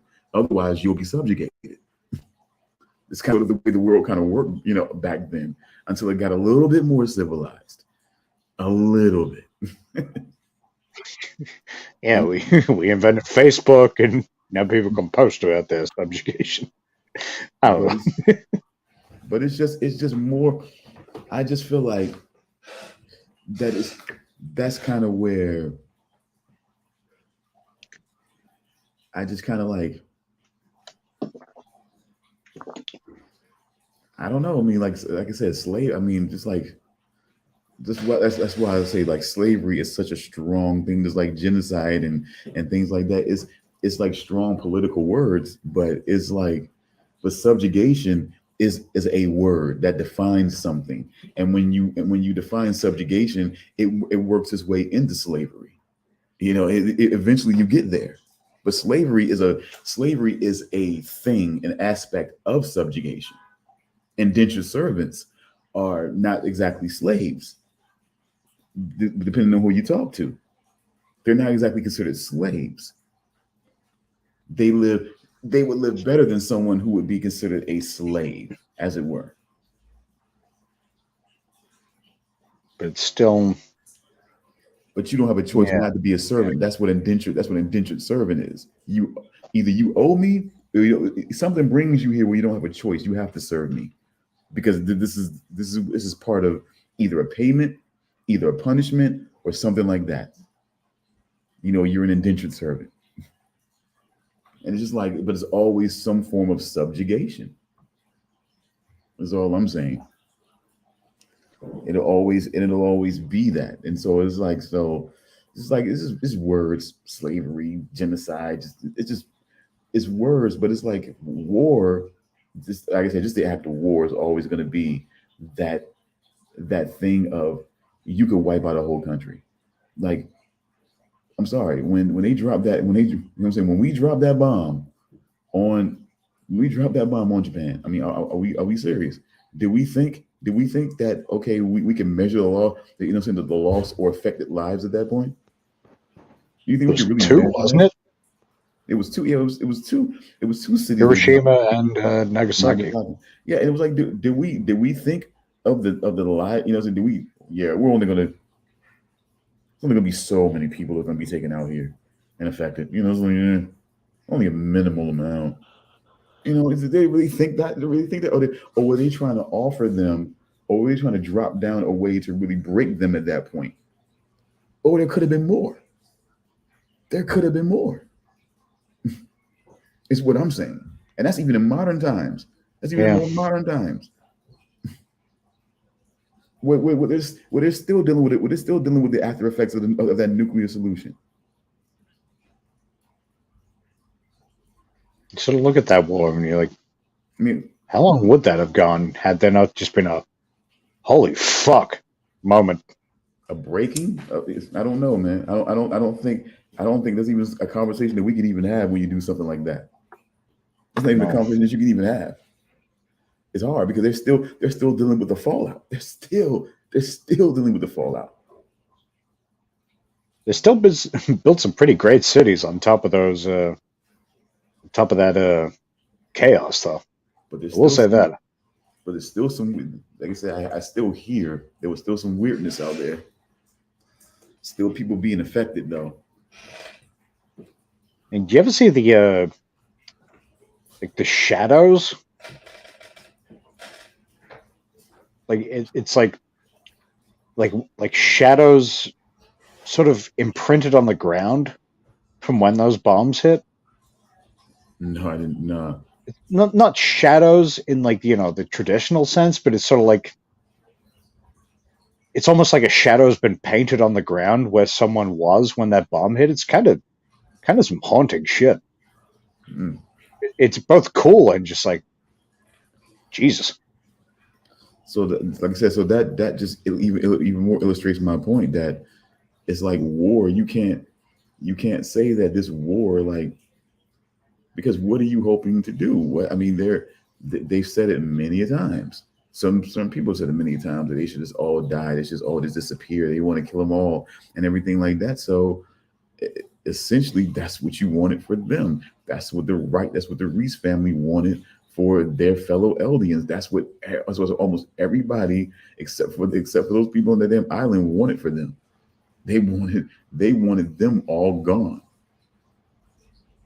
And now Eren is just the one who wants to reverse it. And they're all saying, no, you shouldn't. So it's like, okay, so we should just let ourselves be killed off gradually over the course of the next 1,000 years or whatever. I guess so. However long it would have taken, given the processes they were going through before. Or if they manage to actually stop Eren, maybe we find out what their plan is going to be to deal with the still potential threat of people feeling like if they can beat them, if they can take them, then they'll try to come after them if they feel like they have the weapons to take down Titan. Because you'd already seen how one of those tanks they were shooting was able to affect the Beast Titan at that point very quickly. Yeah, very quickly. You know, almost took Eren out. Very close, yeah. That's And that's the thing. Like, you kind of wonder, like, there's a whole big world out there. Who the fuck knows what these other countries have? Like, we haven't seen them all completely joined together yet. That's something that so far remains to be seen. Like, so, yeah, we don't know exactly what's out there. We know the Middle East can be crushed pretty easily. We saw that in the start of the season. I mean, didn't really take them long to flatten those guys. But that train that was moving with those cannons, that proved very valuable to them for sure. Yeah, and a little girl took it out. But I mean, but then the technology and the idea of it proved very valuable to them in the long run. Because I think that was one of the things that they was able to sort of put on to the cart Titan to sort of be able to even affect them like that. Which that was cool, seeing a Titan. Like, can you imagine? Like, you would shit yourself so fucking hard seeing that thing come towards you. A Titan, not just a Titan, this fucking Titan that moves real fast with cannons and armor on top of it. Jesus Christ! Oh no, I think I think that's the point where I just. If we're making picks here, if we're making picks, I think that in the hands of it would have to be in the hands of a certain person that could be able to really wield that power like that. But then also, that's the thing. I would say, look, I really like the Warhammer Titan, but it seemed like it's still a bit vulnerable though, in a way. Yeah, I thought that fight was going to go longer than it did, but it really didn't last that long. But it could, I mean, because the thing about it is, anybody else, they would have been done quickly by that Warhammer Titan. Like everything that she was able to do, the spikes out of the ground, just create anything out of thin air, and then that whole post, and then able to bring that hammer out and just like, I mean, it was almost like, look, I think the arrogance, because she knew how dangerous that damn Titan was. They never figured that it would be another plan coming into play. But she can't really move though, because her body has to be kind of steeped in the ground, protected. So she can't really move like that. That's the other thing, but that's why everything is just so gigantic and so long, because it's like, but I mean, hell of a Titan on that one. So I think honestly, top Titan. I mean, where do all the Titans rank for you guys? Because I think that the Claw Titan is definitely up. Is the Jaw Titan? Excuse me, the Jaw Titan is definitely up there for me. Well, the Jaw Titan is definitely very agile. He likes to jump around and swing and go like woo woo all over the damn place. I thought that was very cool. Jump around, woo woo, jump around. That was completely unintentional, which is probably why it's so funny. But no, the Jaw Titan was definitely up there for me as well. Which just got cooler with every iteration. Like, oh yeah, when Emir had it in the original version that we see, almost kind of stupid looking. Then when we see like what the actual Jaw Titan is kind of meant to look like, cool. And then when what's his name, Falco has it, even cooler again. Oh yeah, absolutely. And then of course let's talk about the female Titan, which has a great ass. But I mean, great ass. Yep. even though it's an animated fictional character. But still, you can still appreciate Don't it. you shake your head, Stone. It's a quote from the show. I Yeah. know. I Yeah. know. He's got a Yeah. great ass. Yeah, for an abnormal. But, Exactly. Exactly. Yeah. still gonna go back to It's the a quote barracks from the later. show. and, It's a quote you know. from the show. It's when you guys where it's more than just about the show. I know. See, when you guys linger, it's like the way you guys linger sometimes. But no, and then I don't know. It's just I also like the armored titan as well. The armored titan's pretty cool too. It is cool. I'm not the biggest fan of Rainer though. I'm not really the biggest fan of Rainer. I think No, I was. he's a Yeah. bit of a whiny bitch. I just like he's a bit of a whiny bitch. I don't like him. My Oh, God. when he decided to put that rifle in his mouth, I'm like, finally, we're gonna end this, and he But, I mean- bitched out. But Yeah, I mean, it's like, yeah, come you on, guys- do it, you coward. Like, for you guys- fuck's sake, you've been escaping for like 10 years now. This shit's been going 10 years, and you keep escaping. Just fucking do it. You guys seriously are mentally affected. Like I swear, you guys are seriously mentally. I mean, it's like, dude, it's like this guy's been at this. Like, Says the guy who thinks genocide is cool. genocide. See, it's like weirdo ass.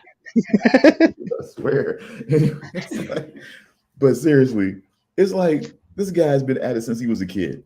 Been like been subjugated by Marley, and made to feel like trying to be this titan to go and take out your own people is like an honor. It makes you an honorary Marleyan, and they've been at it since they were kids. And this whole thing and going and doing this whole secret mission and everything like that, it's a weird situation. I mean, they probably couldn't have been any older than teenagers when they first started this.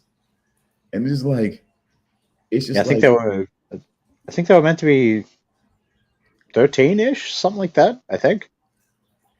I think you got to give some of these guys a pass. If they're whiny 20 somethings, you got to give them a fucking pass on this one. I mean, they've been through hell and back, and then just kept going on road trips back there. I mean, It's like, Reiner had complete fucking mental breaks, like schizophrenic mental breaks, and I don't blame him for that. Like, it's a conflict. It's a conflict of also realizing that you're basically going forward with, you know what I'm saying, with in cooperation with a nation that hates you to basically take out your, you know, your own people and everything like that. It's just a thing that and then when you realize how much they don't know, how much they are really just kind of like dealing with the Titan situation and not really understanding what the whole bigger picture is. Like they just absolutely have no idea. You know, and it just becomes a weird situation. Even then, I mean, you can't help but become conflicted. yeah, like even after we find out where these things come from, it's still only a fairly select few people who actually know what the fuck. The majority is still just like, you fucking Titans, right? What? Nope, it's just mainly is very specific. It's the religious right that knows. It's probably I mean, once we get to the cellar, I mean, like after that point, it's still only a fairly select bunch of people who actually know, really. Okay. Yeah. All right. Yeah, really is, because it's more of the cognitive dissonance. It's kind of more of the cognitive dissonance, you know what I'm saying, thing at that point. It's how do you deal with something that shakes everything that you come to believe before now? It's kind of dealing with that so much now. And now the government, the highest of, like I said, the religious right, the highest of the high in the military section, and then the monarchy section, they've always known what everything was all about. And now that the information is starting to come out. They're trying to decide whether, because now that more information is coming out, more of the lower levels of the military are starting to get wind of what's happening, and it's becoming a conflict of trying to keep information from the people and what to give them and what not to give them and everything like that in the face of what's happening. I just think that you start, but I think that to not start with, at least to not start with, there's a war, there's a world outside of these walls. I think it's still doing them a disservice. And then once you tell them, it's like, yeah, like 95, 98% of them hate your guts and wish you would die. That's gonna break some people. Severely break some people. Yeah. That's like I said, that's why we. Like, is it 50-50? No, it's like, it's like 95%. 50-50, man. They're not talking in those. Oh my God, 50-50. No, it's just like 50-50. You're like, okay, I mean, you know what? Some people are gonna have thoughts, but really, 95? some people. Jesus Christ! They're not negotiating. People gonna have thoughts. Like, no, they have no idea what the thoughts are about. See, that's the thing. See, I think you start with the world, and then you start with just the history as it is, and what was believed, and what and what has persisted. It's just not going into this whole.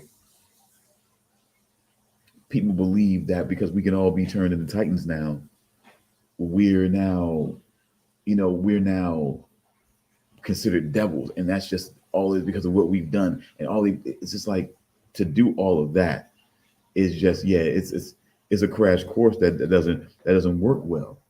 But I think to at least start with the world, they hardly told anybody that there's a world that exists beyond these walls. People still didn't. There's a lot of people still didn't know that. They don't even know they're on an island. Like, go back to that kind of basic. Like, they don't even know that this is just an island you're on. Just a little piece.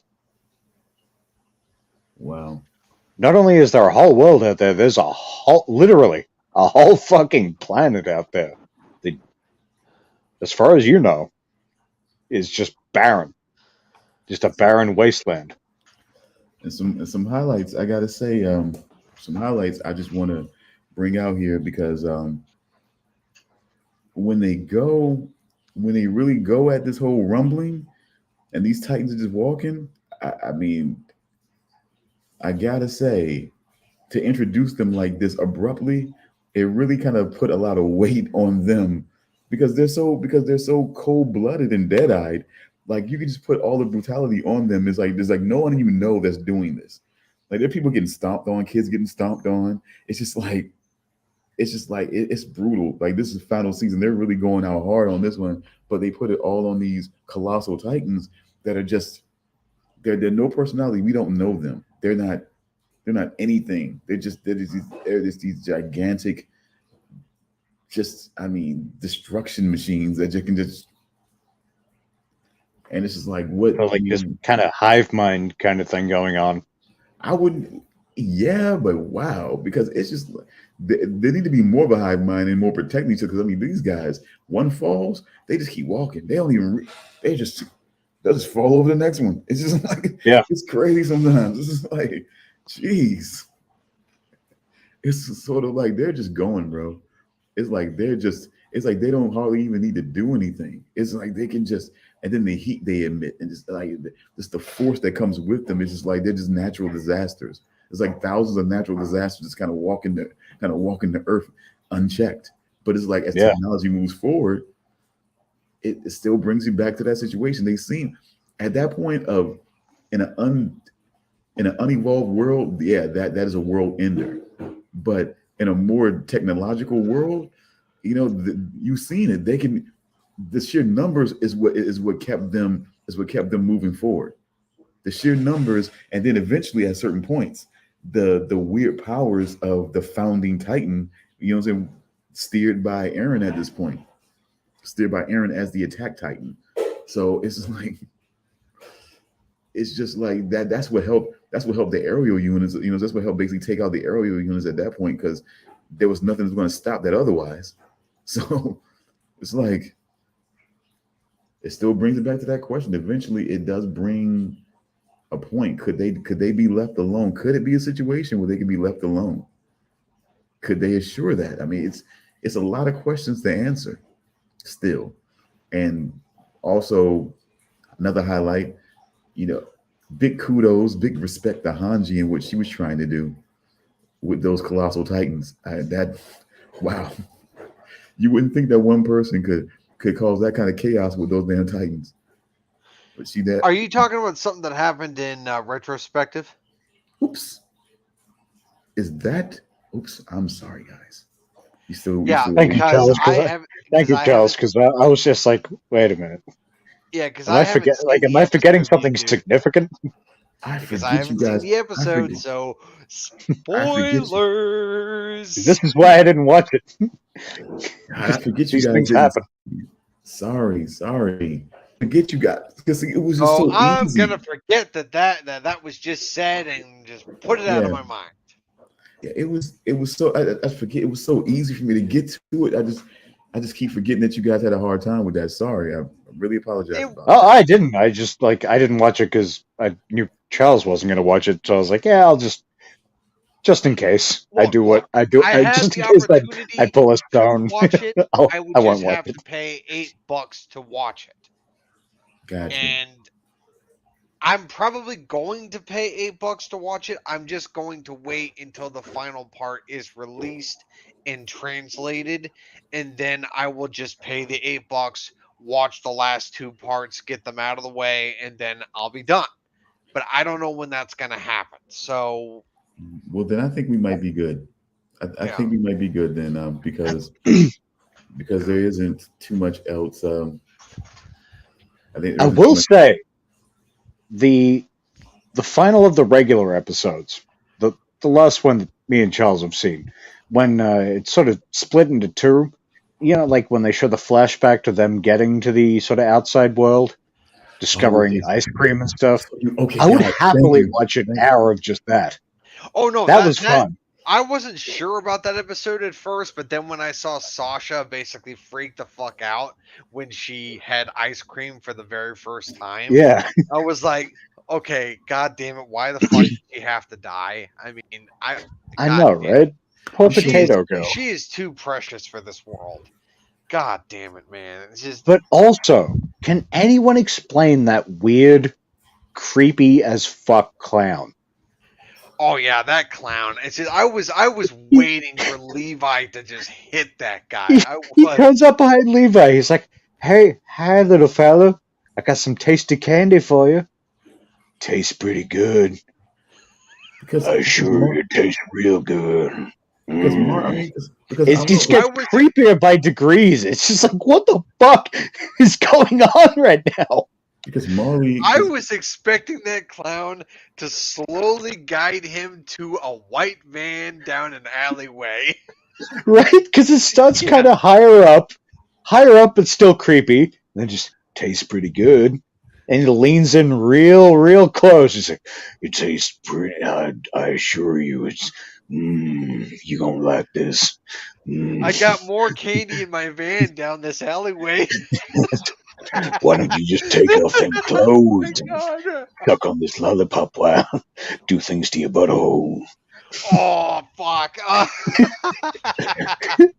And Levi sort of turns around. He's like, "Oh, why are you wearing that suit? You and your friends playing gangster?" And then he just moves on. Like, what the fuck was that? I don't know. I really don't. It was so weird. I just stood there. I stood there in front of my TV. I almost dropped my remote on the floor, and I was like, "Okay, what the fuck just happened?" I guess it was just a little bit of Marley's weird. I don't know. Marley is kind of. Was that even Marley that they were in? Yeah. Like, yeah.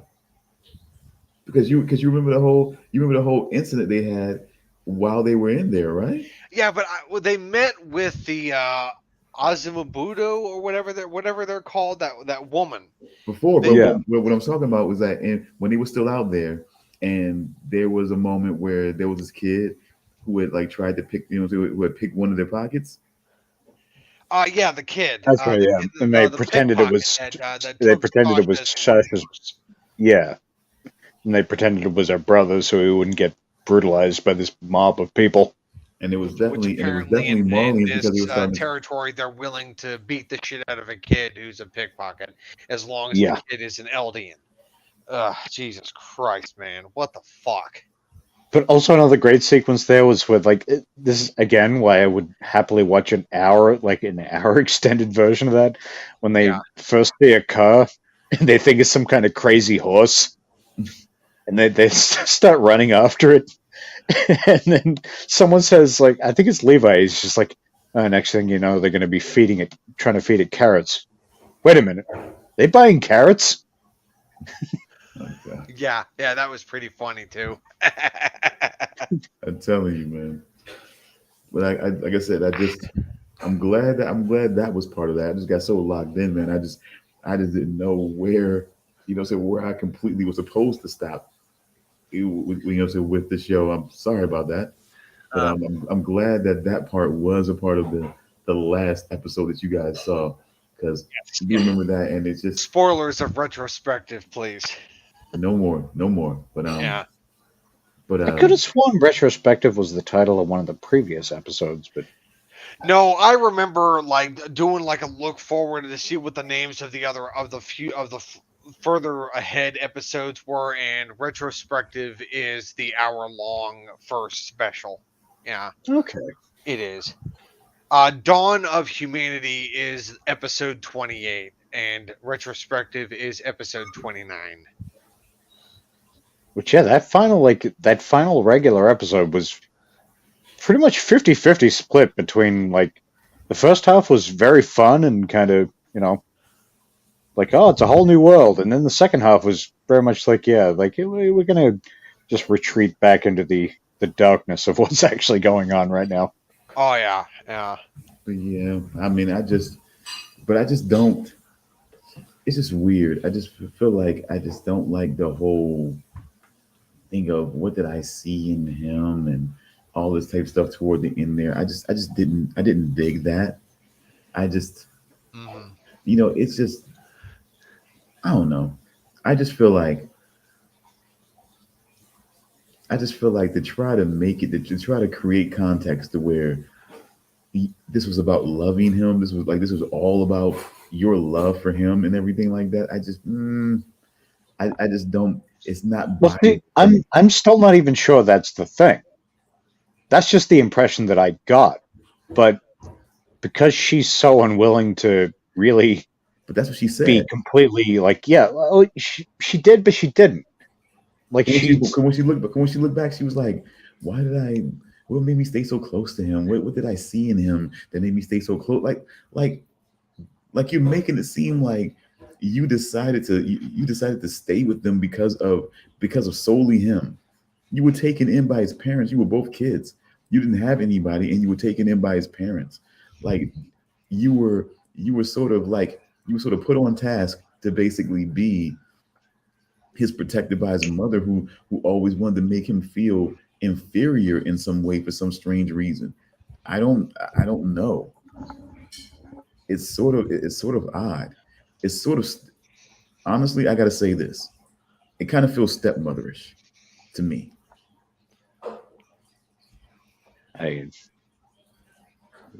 Maybe so. Based on a theory you floated earlier, maybe so. Remains to be seen. Yeah, I guess so, because that's what it kind of feels like to me.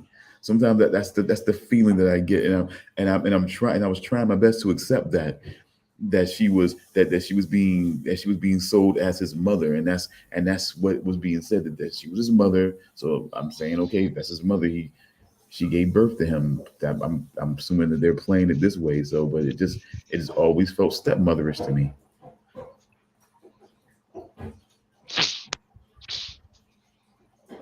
At the same time, though, you got this You got this woman whose son is always going out to the market, then coming back all beat up.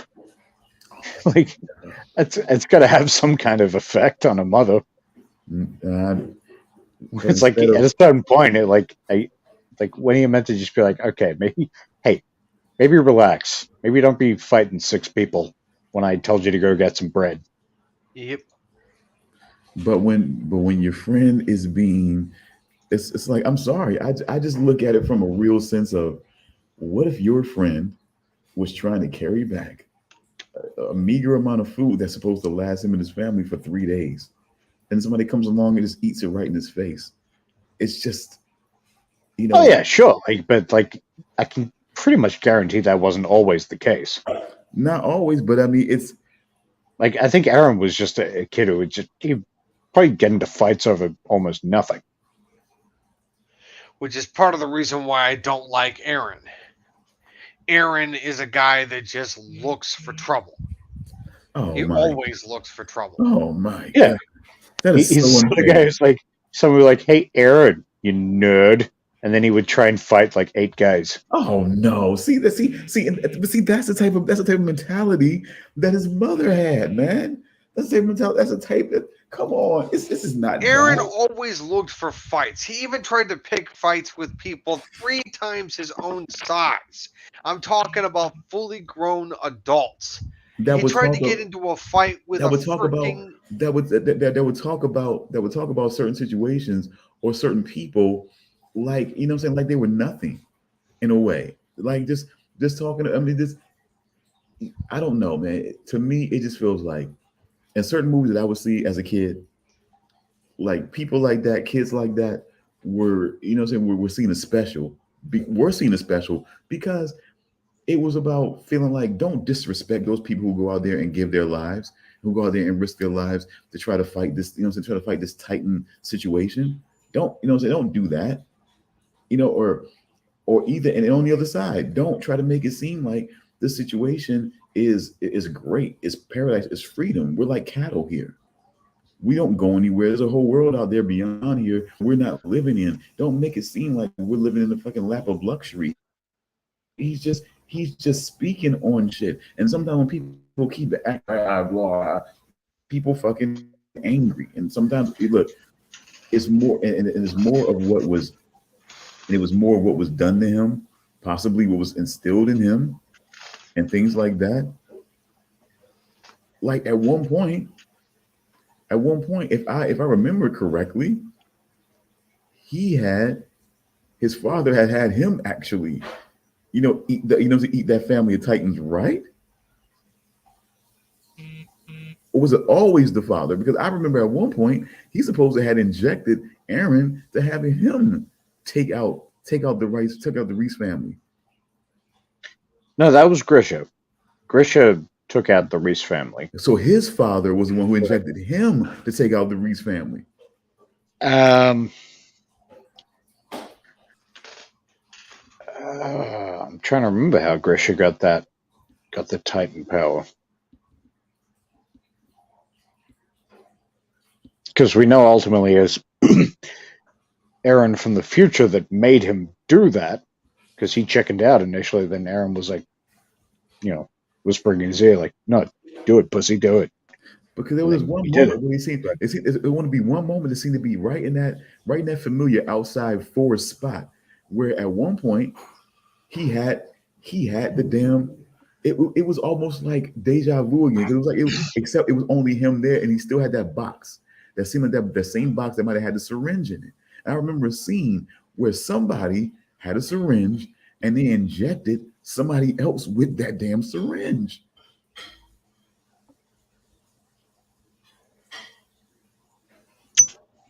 Fuck yeah, I'm truly blanking on how Grisha got the power. I swear, but there was a moment outside of that area, that same area that we're talking about, but there was a spot outside in the forest where there was a father and a son. I guess I thought it was Eren, but maybe it was that.